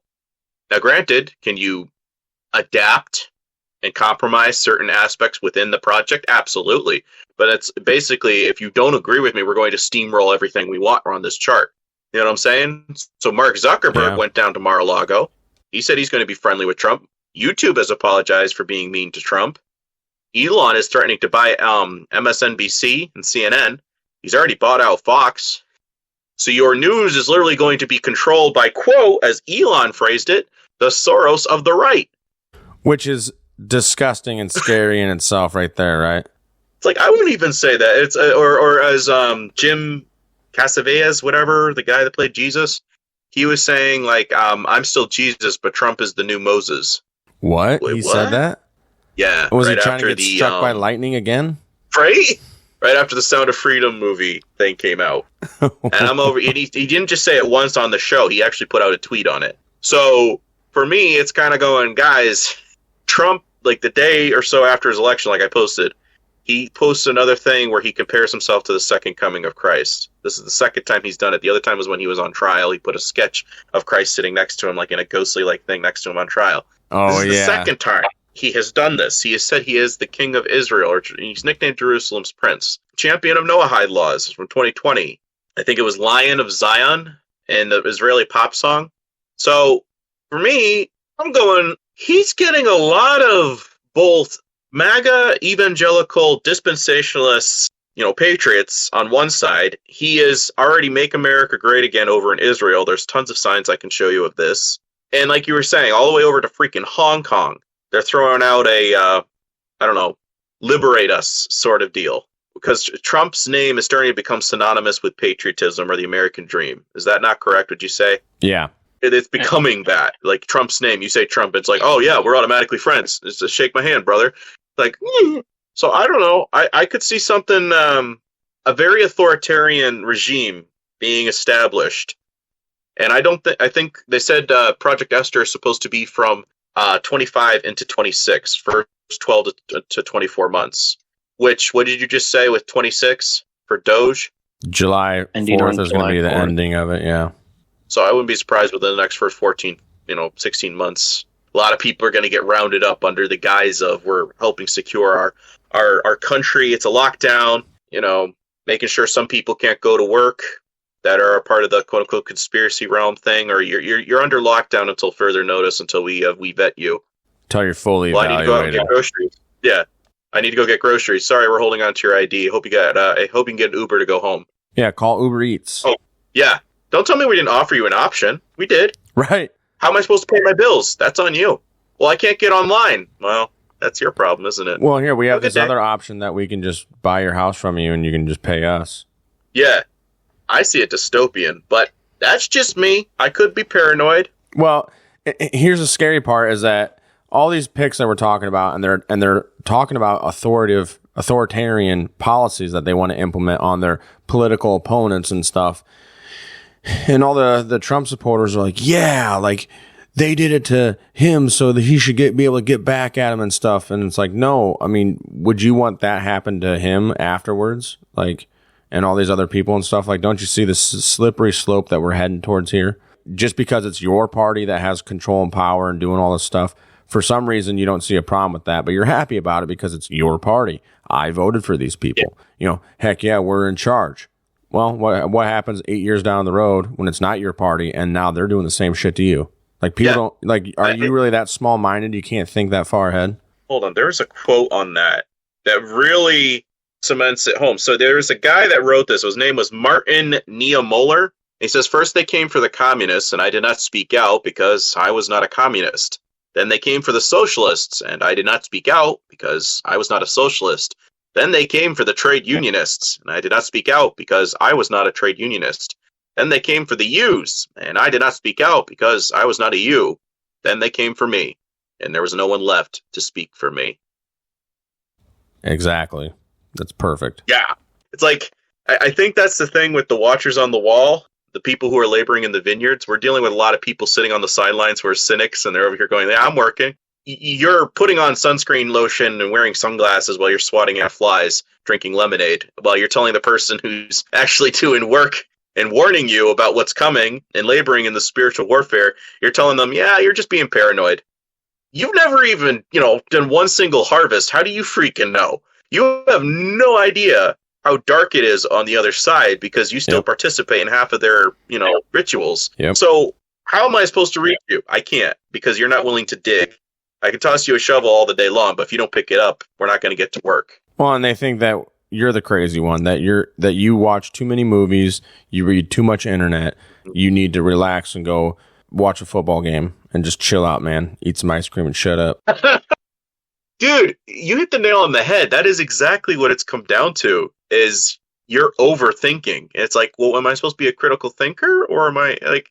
No, you're supposed to be a regurgitator. That's it. Yes. You regurgitate the narrative that I want to hear. That's what I want to hear from you. Okay. Yep. That's propaganda. Yeah, exactly. But they don't see it that way. It's such a small-minded type of thinking. But they've been conditioned this way in the government-run public education systems for, their major developing years of their life.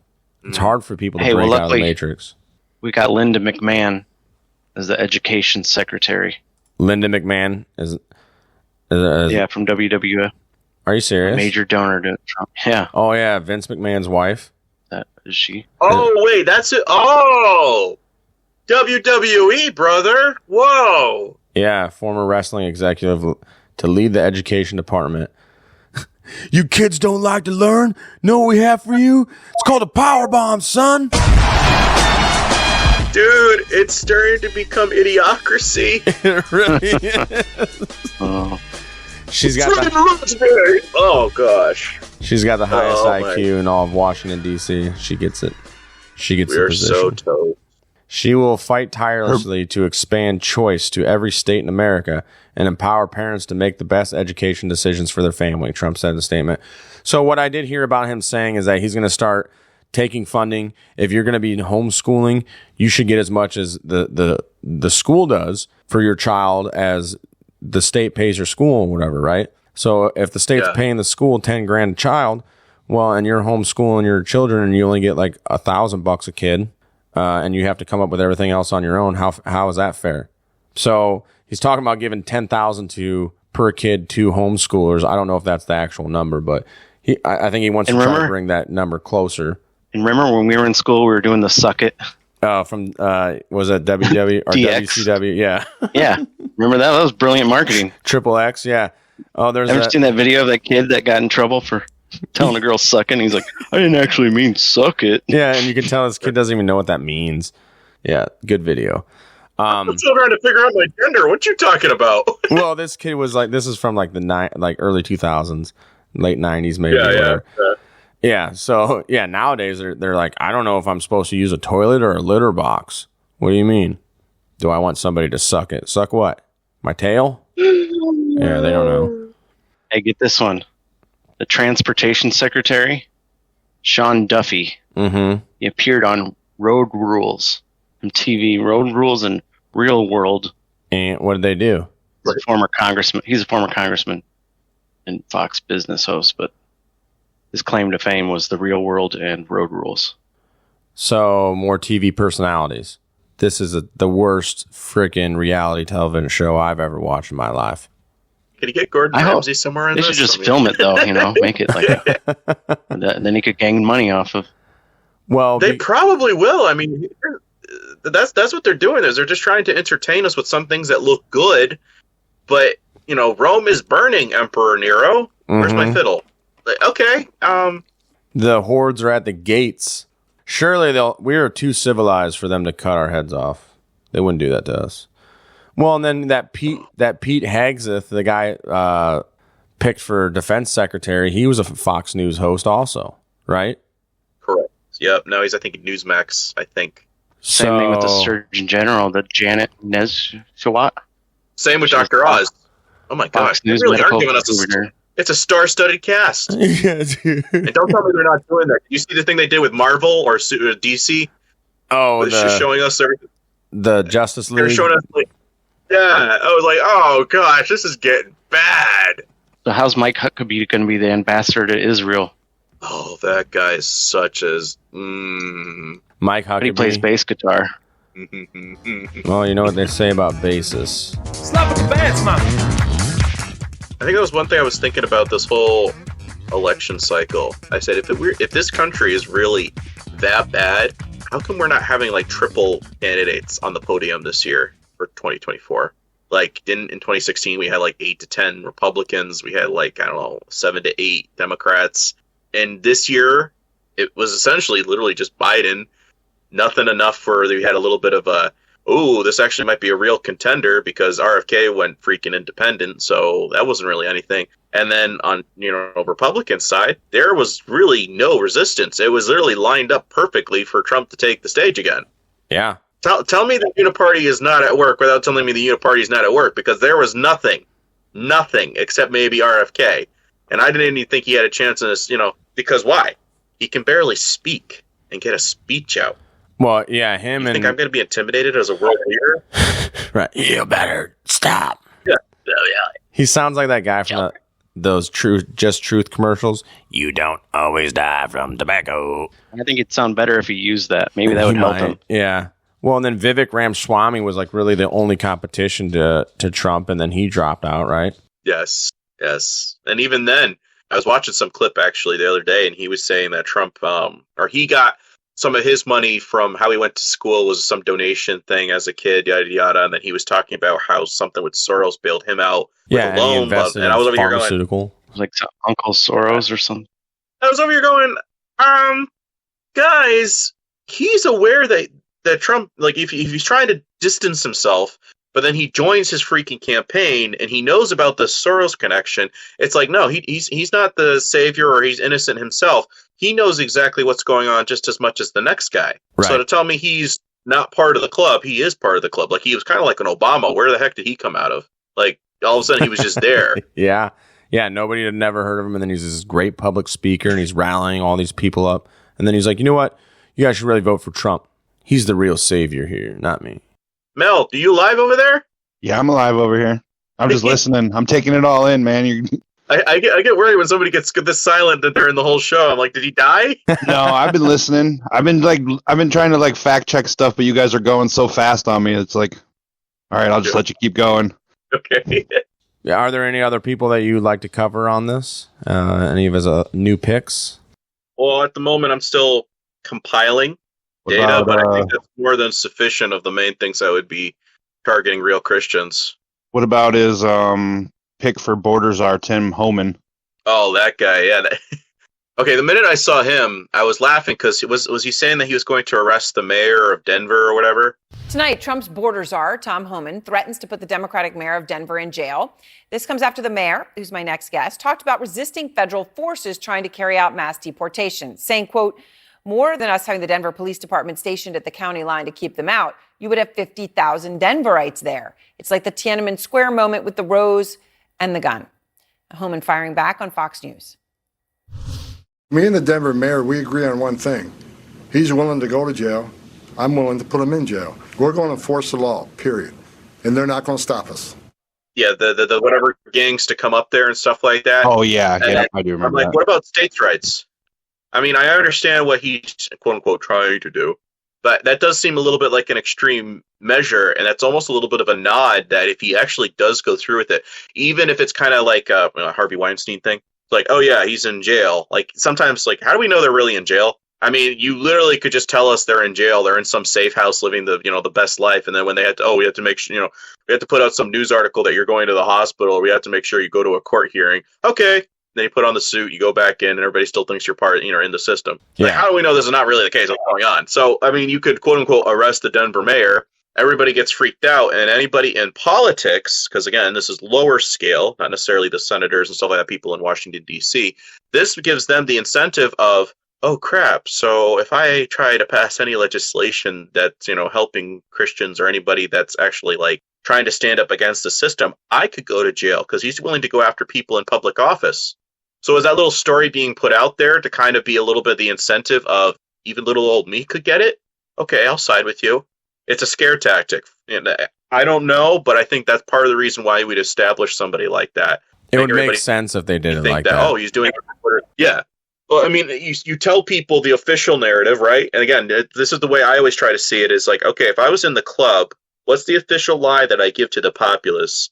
And what would I be doing behind the scenes? And I think a lot of people, they don't know how to think like that because they're thinking it from left and right paradigm or the red versus blue goggles.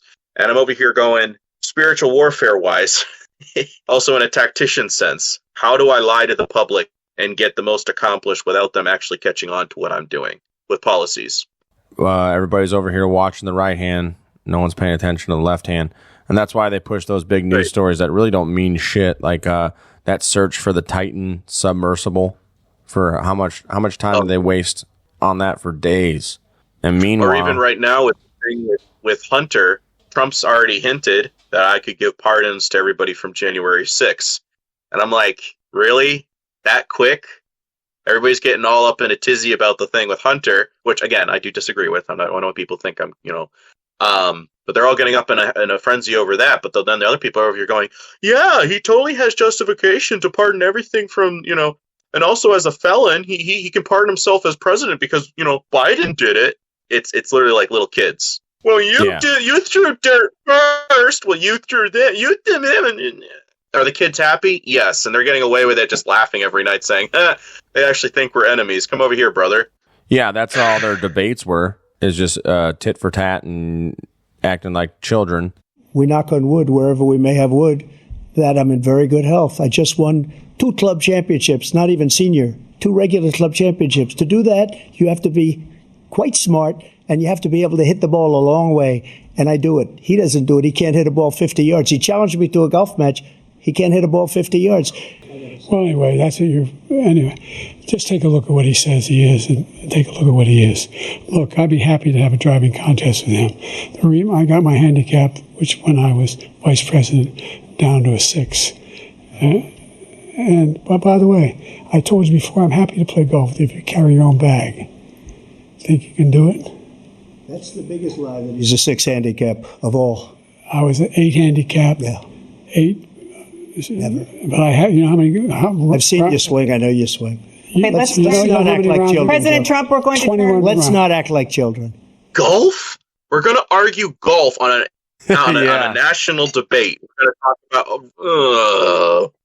At least Biden didn't threatened him to take him out back and beat the hell out of him that time. They asked me, would I like to debate this gentleman? And I said, no. I said, if we were in high school, I'd take him behind the gym and beat the hell out of him. Yeah, well, come over here, corn pop. I'll give you what for.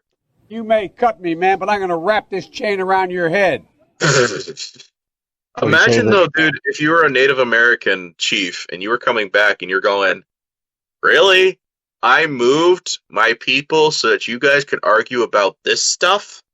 Right? We've lost the respect of an elder chief. I'm just saying just the elder aspect in and of itself.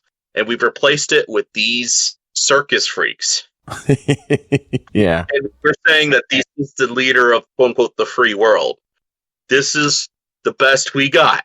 I couldn't even watch the debates, dude. I'm sick and nauseating. I don't turn on the TV. I only take the highlights, and I'm like, you know what, God, I don't even have time for it. Because honestly, I think what their main takeaway is making us get all riled up about things we see or the littlest things, the trivia things, so that we're focused so much on that we don't dig into the word and seek biblical prophecy because we're looking so much into governmental policies, right? Yeah, it's an absolute distraction. Yes.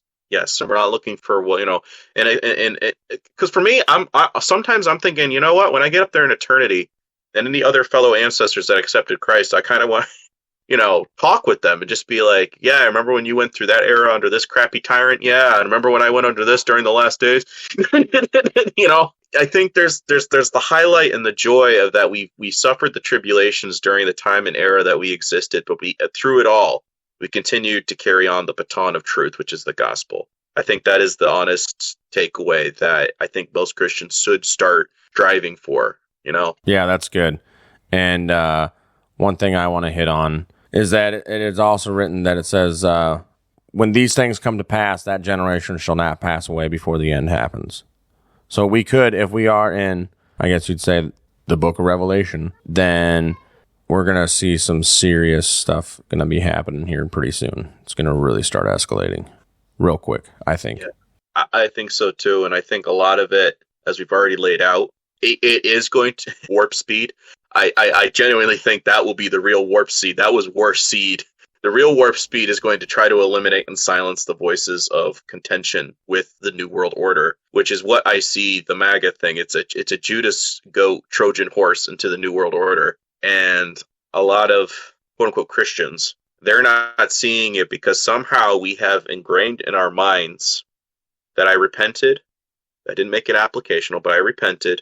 I supported God's chosen people. Now I'm going to support the monetary messiah that's going to make me a lot of money. And then I'm going to get raptured out before things get really bad and live in eternity. That's my package plan of salvation. Heck yeah. It's the best one, dude. No responsibility or accountability. And I'm over here going, no, it says we wrestle not against flesh and blood, but against principle.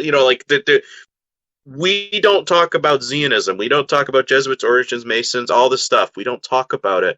And because we don't talk about what's in the shadows, how are we really Christians? Because we're supposed to expose that. We're supposed to bring our lights over and say, hey, did you see what's over here? Oh, don't shed the light on me. You little cockroach, get over here. Yeah, most Christians are going to do the same thing. They're going to give you the fluoride stare, just like anybody else would with this stuff, because they don't want to hear this stuff either. Because like you said, their whole plan is to be raptured out of here, so it doesn't matter to them. They shouldn't have to worry about this stuff, which is a great tactic by the enemy. Just make money.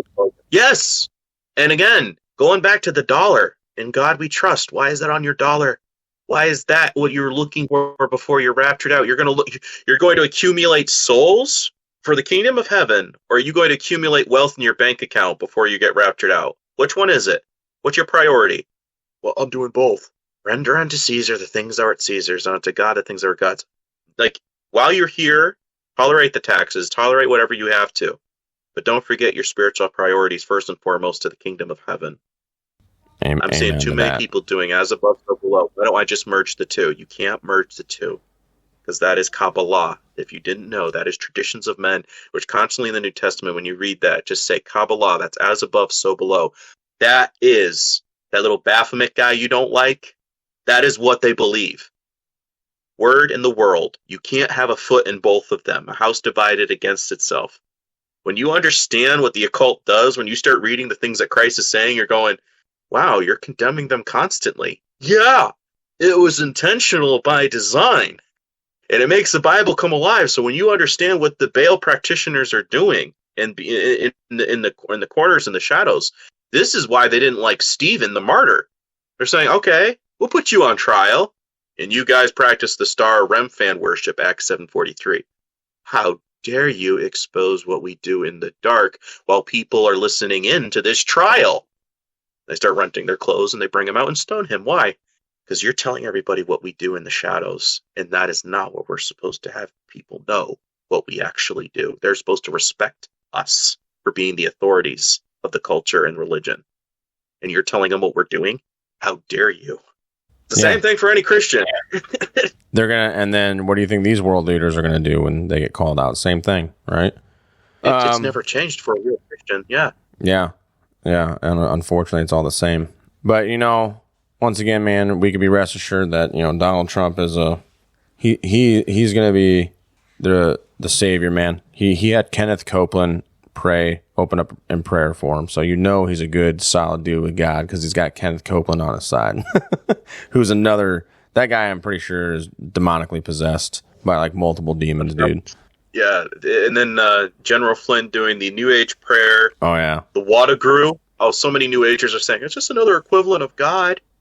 You sound so Masonic. And I know more and more that Masons, they say sovereign being. Fill in the blank. Just don't say creator God. Don't acknowledge his son, which is the word made flesh. Don't say that. That's a problem. Absolutely. But so easy to see, dude. But a lot of people, they don't want to see it. They would rather remain blind. And again, this is sleeping bridesmaids. You're carrying around the Bible. Well, we have our lamps. Where's your oil? You have no discernment. That Bible means nothing to you. And I truly think that Revelation is not meant for the sleeping bridesmaids because it's lifting of the veil. That's what it translates to. It is meant for those who know what the Ark of the Covenant is. When the temple veil ripped in two, that is for the saints to understand the true interpretation of it. That's why I'm telling a lot of people, like, don't tell me you're filled with the Holy Spirit when you're still participating in pagan rituals and that I don't know what I'm talking about. Right.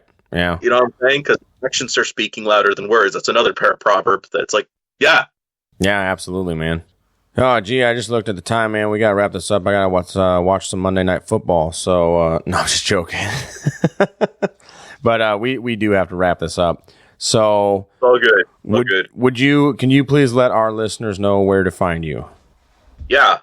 Manna Daily Podcast, Spotify, especially if you could, because I'm trying to get a little bit more monetization on that. As long as I can do this stuff still. Spotify, Rumble, YouTube, and Patreon, if you can support Manna Daily Podcast. And then Krollology, KROLL-ology, lore_101 on Instagram. If you can find me, a lot of times search bars tend to eliminate me from the search. So if you can, cool. If not, maybe you'll have that in the show notes. Yeah, I'll put these in the description for sure. So yeah, but anyways, thank you, gentlemen, for having me on. Iraq, Mel, it's nice getting to re-know you. Mel, I believe we did a show before in Iraq. Nice to meet you. No, you did a show with Theo and I. Oh, Theo. Okay. Yeah. Well, you got a lot of guys on this show. Well, yeah. Theo, he kind of is on a hiatus right now, but yeah, it's all good, man. Well, we really appreciate you coming on here and schooling us, dude. This is a great conversation. This is a lot to chew on. I think this is going to be good for anybody listening. And you make a lot of good, solid points. And you're right. I think we all need to get right with God, get right with our Creator, not just the energy creator, but the one and true God, Yahweh, and Jesus Christ. That's what I believe, man. But you know what? We're not here to tell you what to do, though. You do whatever you want. It's your life. You live it how you want to, as long as you're not hurting other people or your kids. All right. If you like the show, please like, follow, subscribe, share. Definitely go hit up Brandon. Check him out on his Instagram and his Spotify and everything. Follow him. Give him 5 stars. And you can follow us on Instagram at Iowa Talk Guys _podcast. On YouTube and Rumble at Iowa Talk Guys. And IowaTalkGuys.com and Iowa Talk Guys on X. And always remember, don't eat the yellow cake. Don't drink the Kool-Aid. Don't eat the yellow snow. Don't say that God is silent when your browser is open, but your Bible is closed. Ooh, punch you right in the feels there at the end. Good one. All right. Iowa Talk Guys out. Hi. Good night, everybody. I ain't got a good grade. Well, I'm sick and tired of smart guys. Oh, durga. It wasn't a space laser. It wasn't a murder hornet. It wasn't Sasquatch. It was a bullet. The 9 most terrifying words in the English language are, I'm from the government and I'm here to help. It's all there, black and white, clear as crystal. You lose. Good day, sir. Here I am with you in Iowa, and I'd rather be here. I'd rather be here. So thank you very much. Very nice. Appreciate it.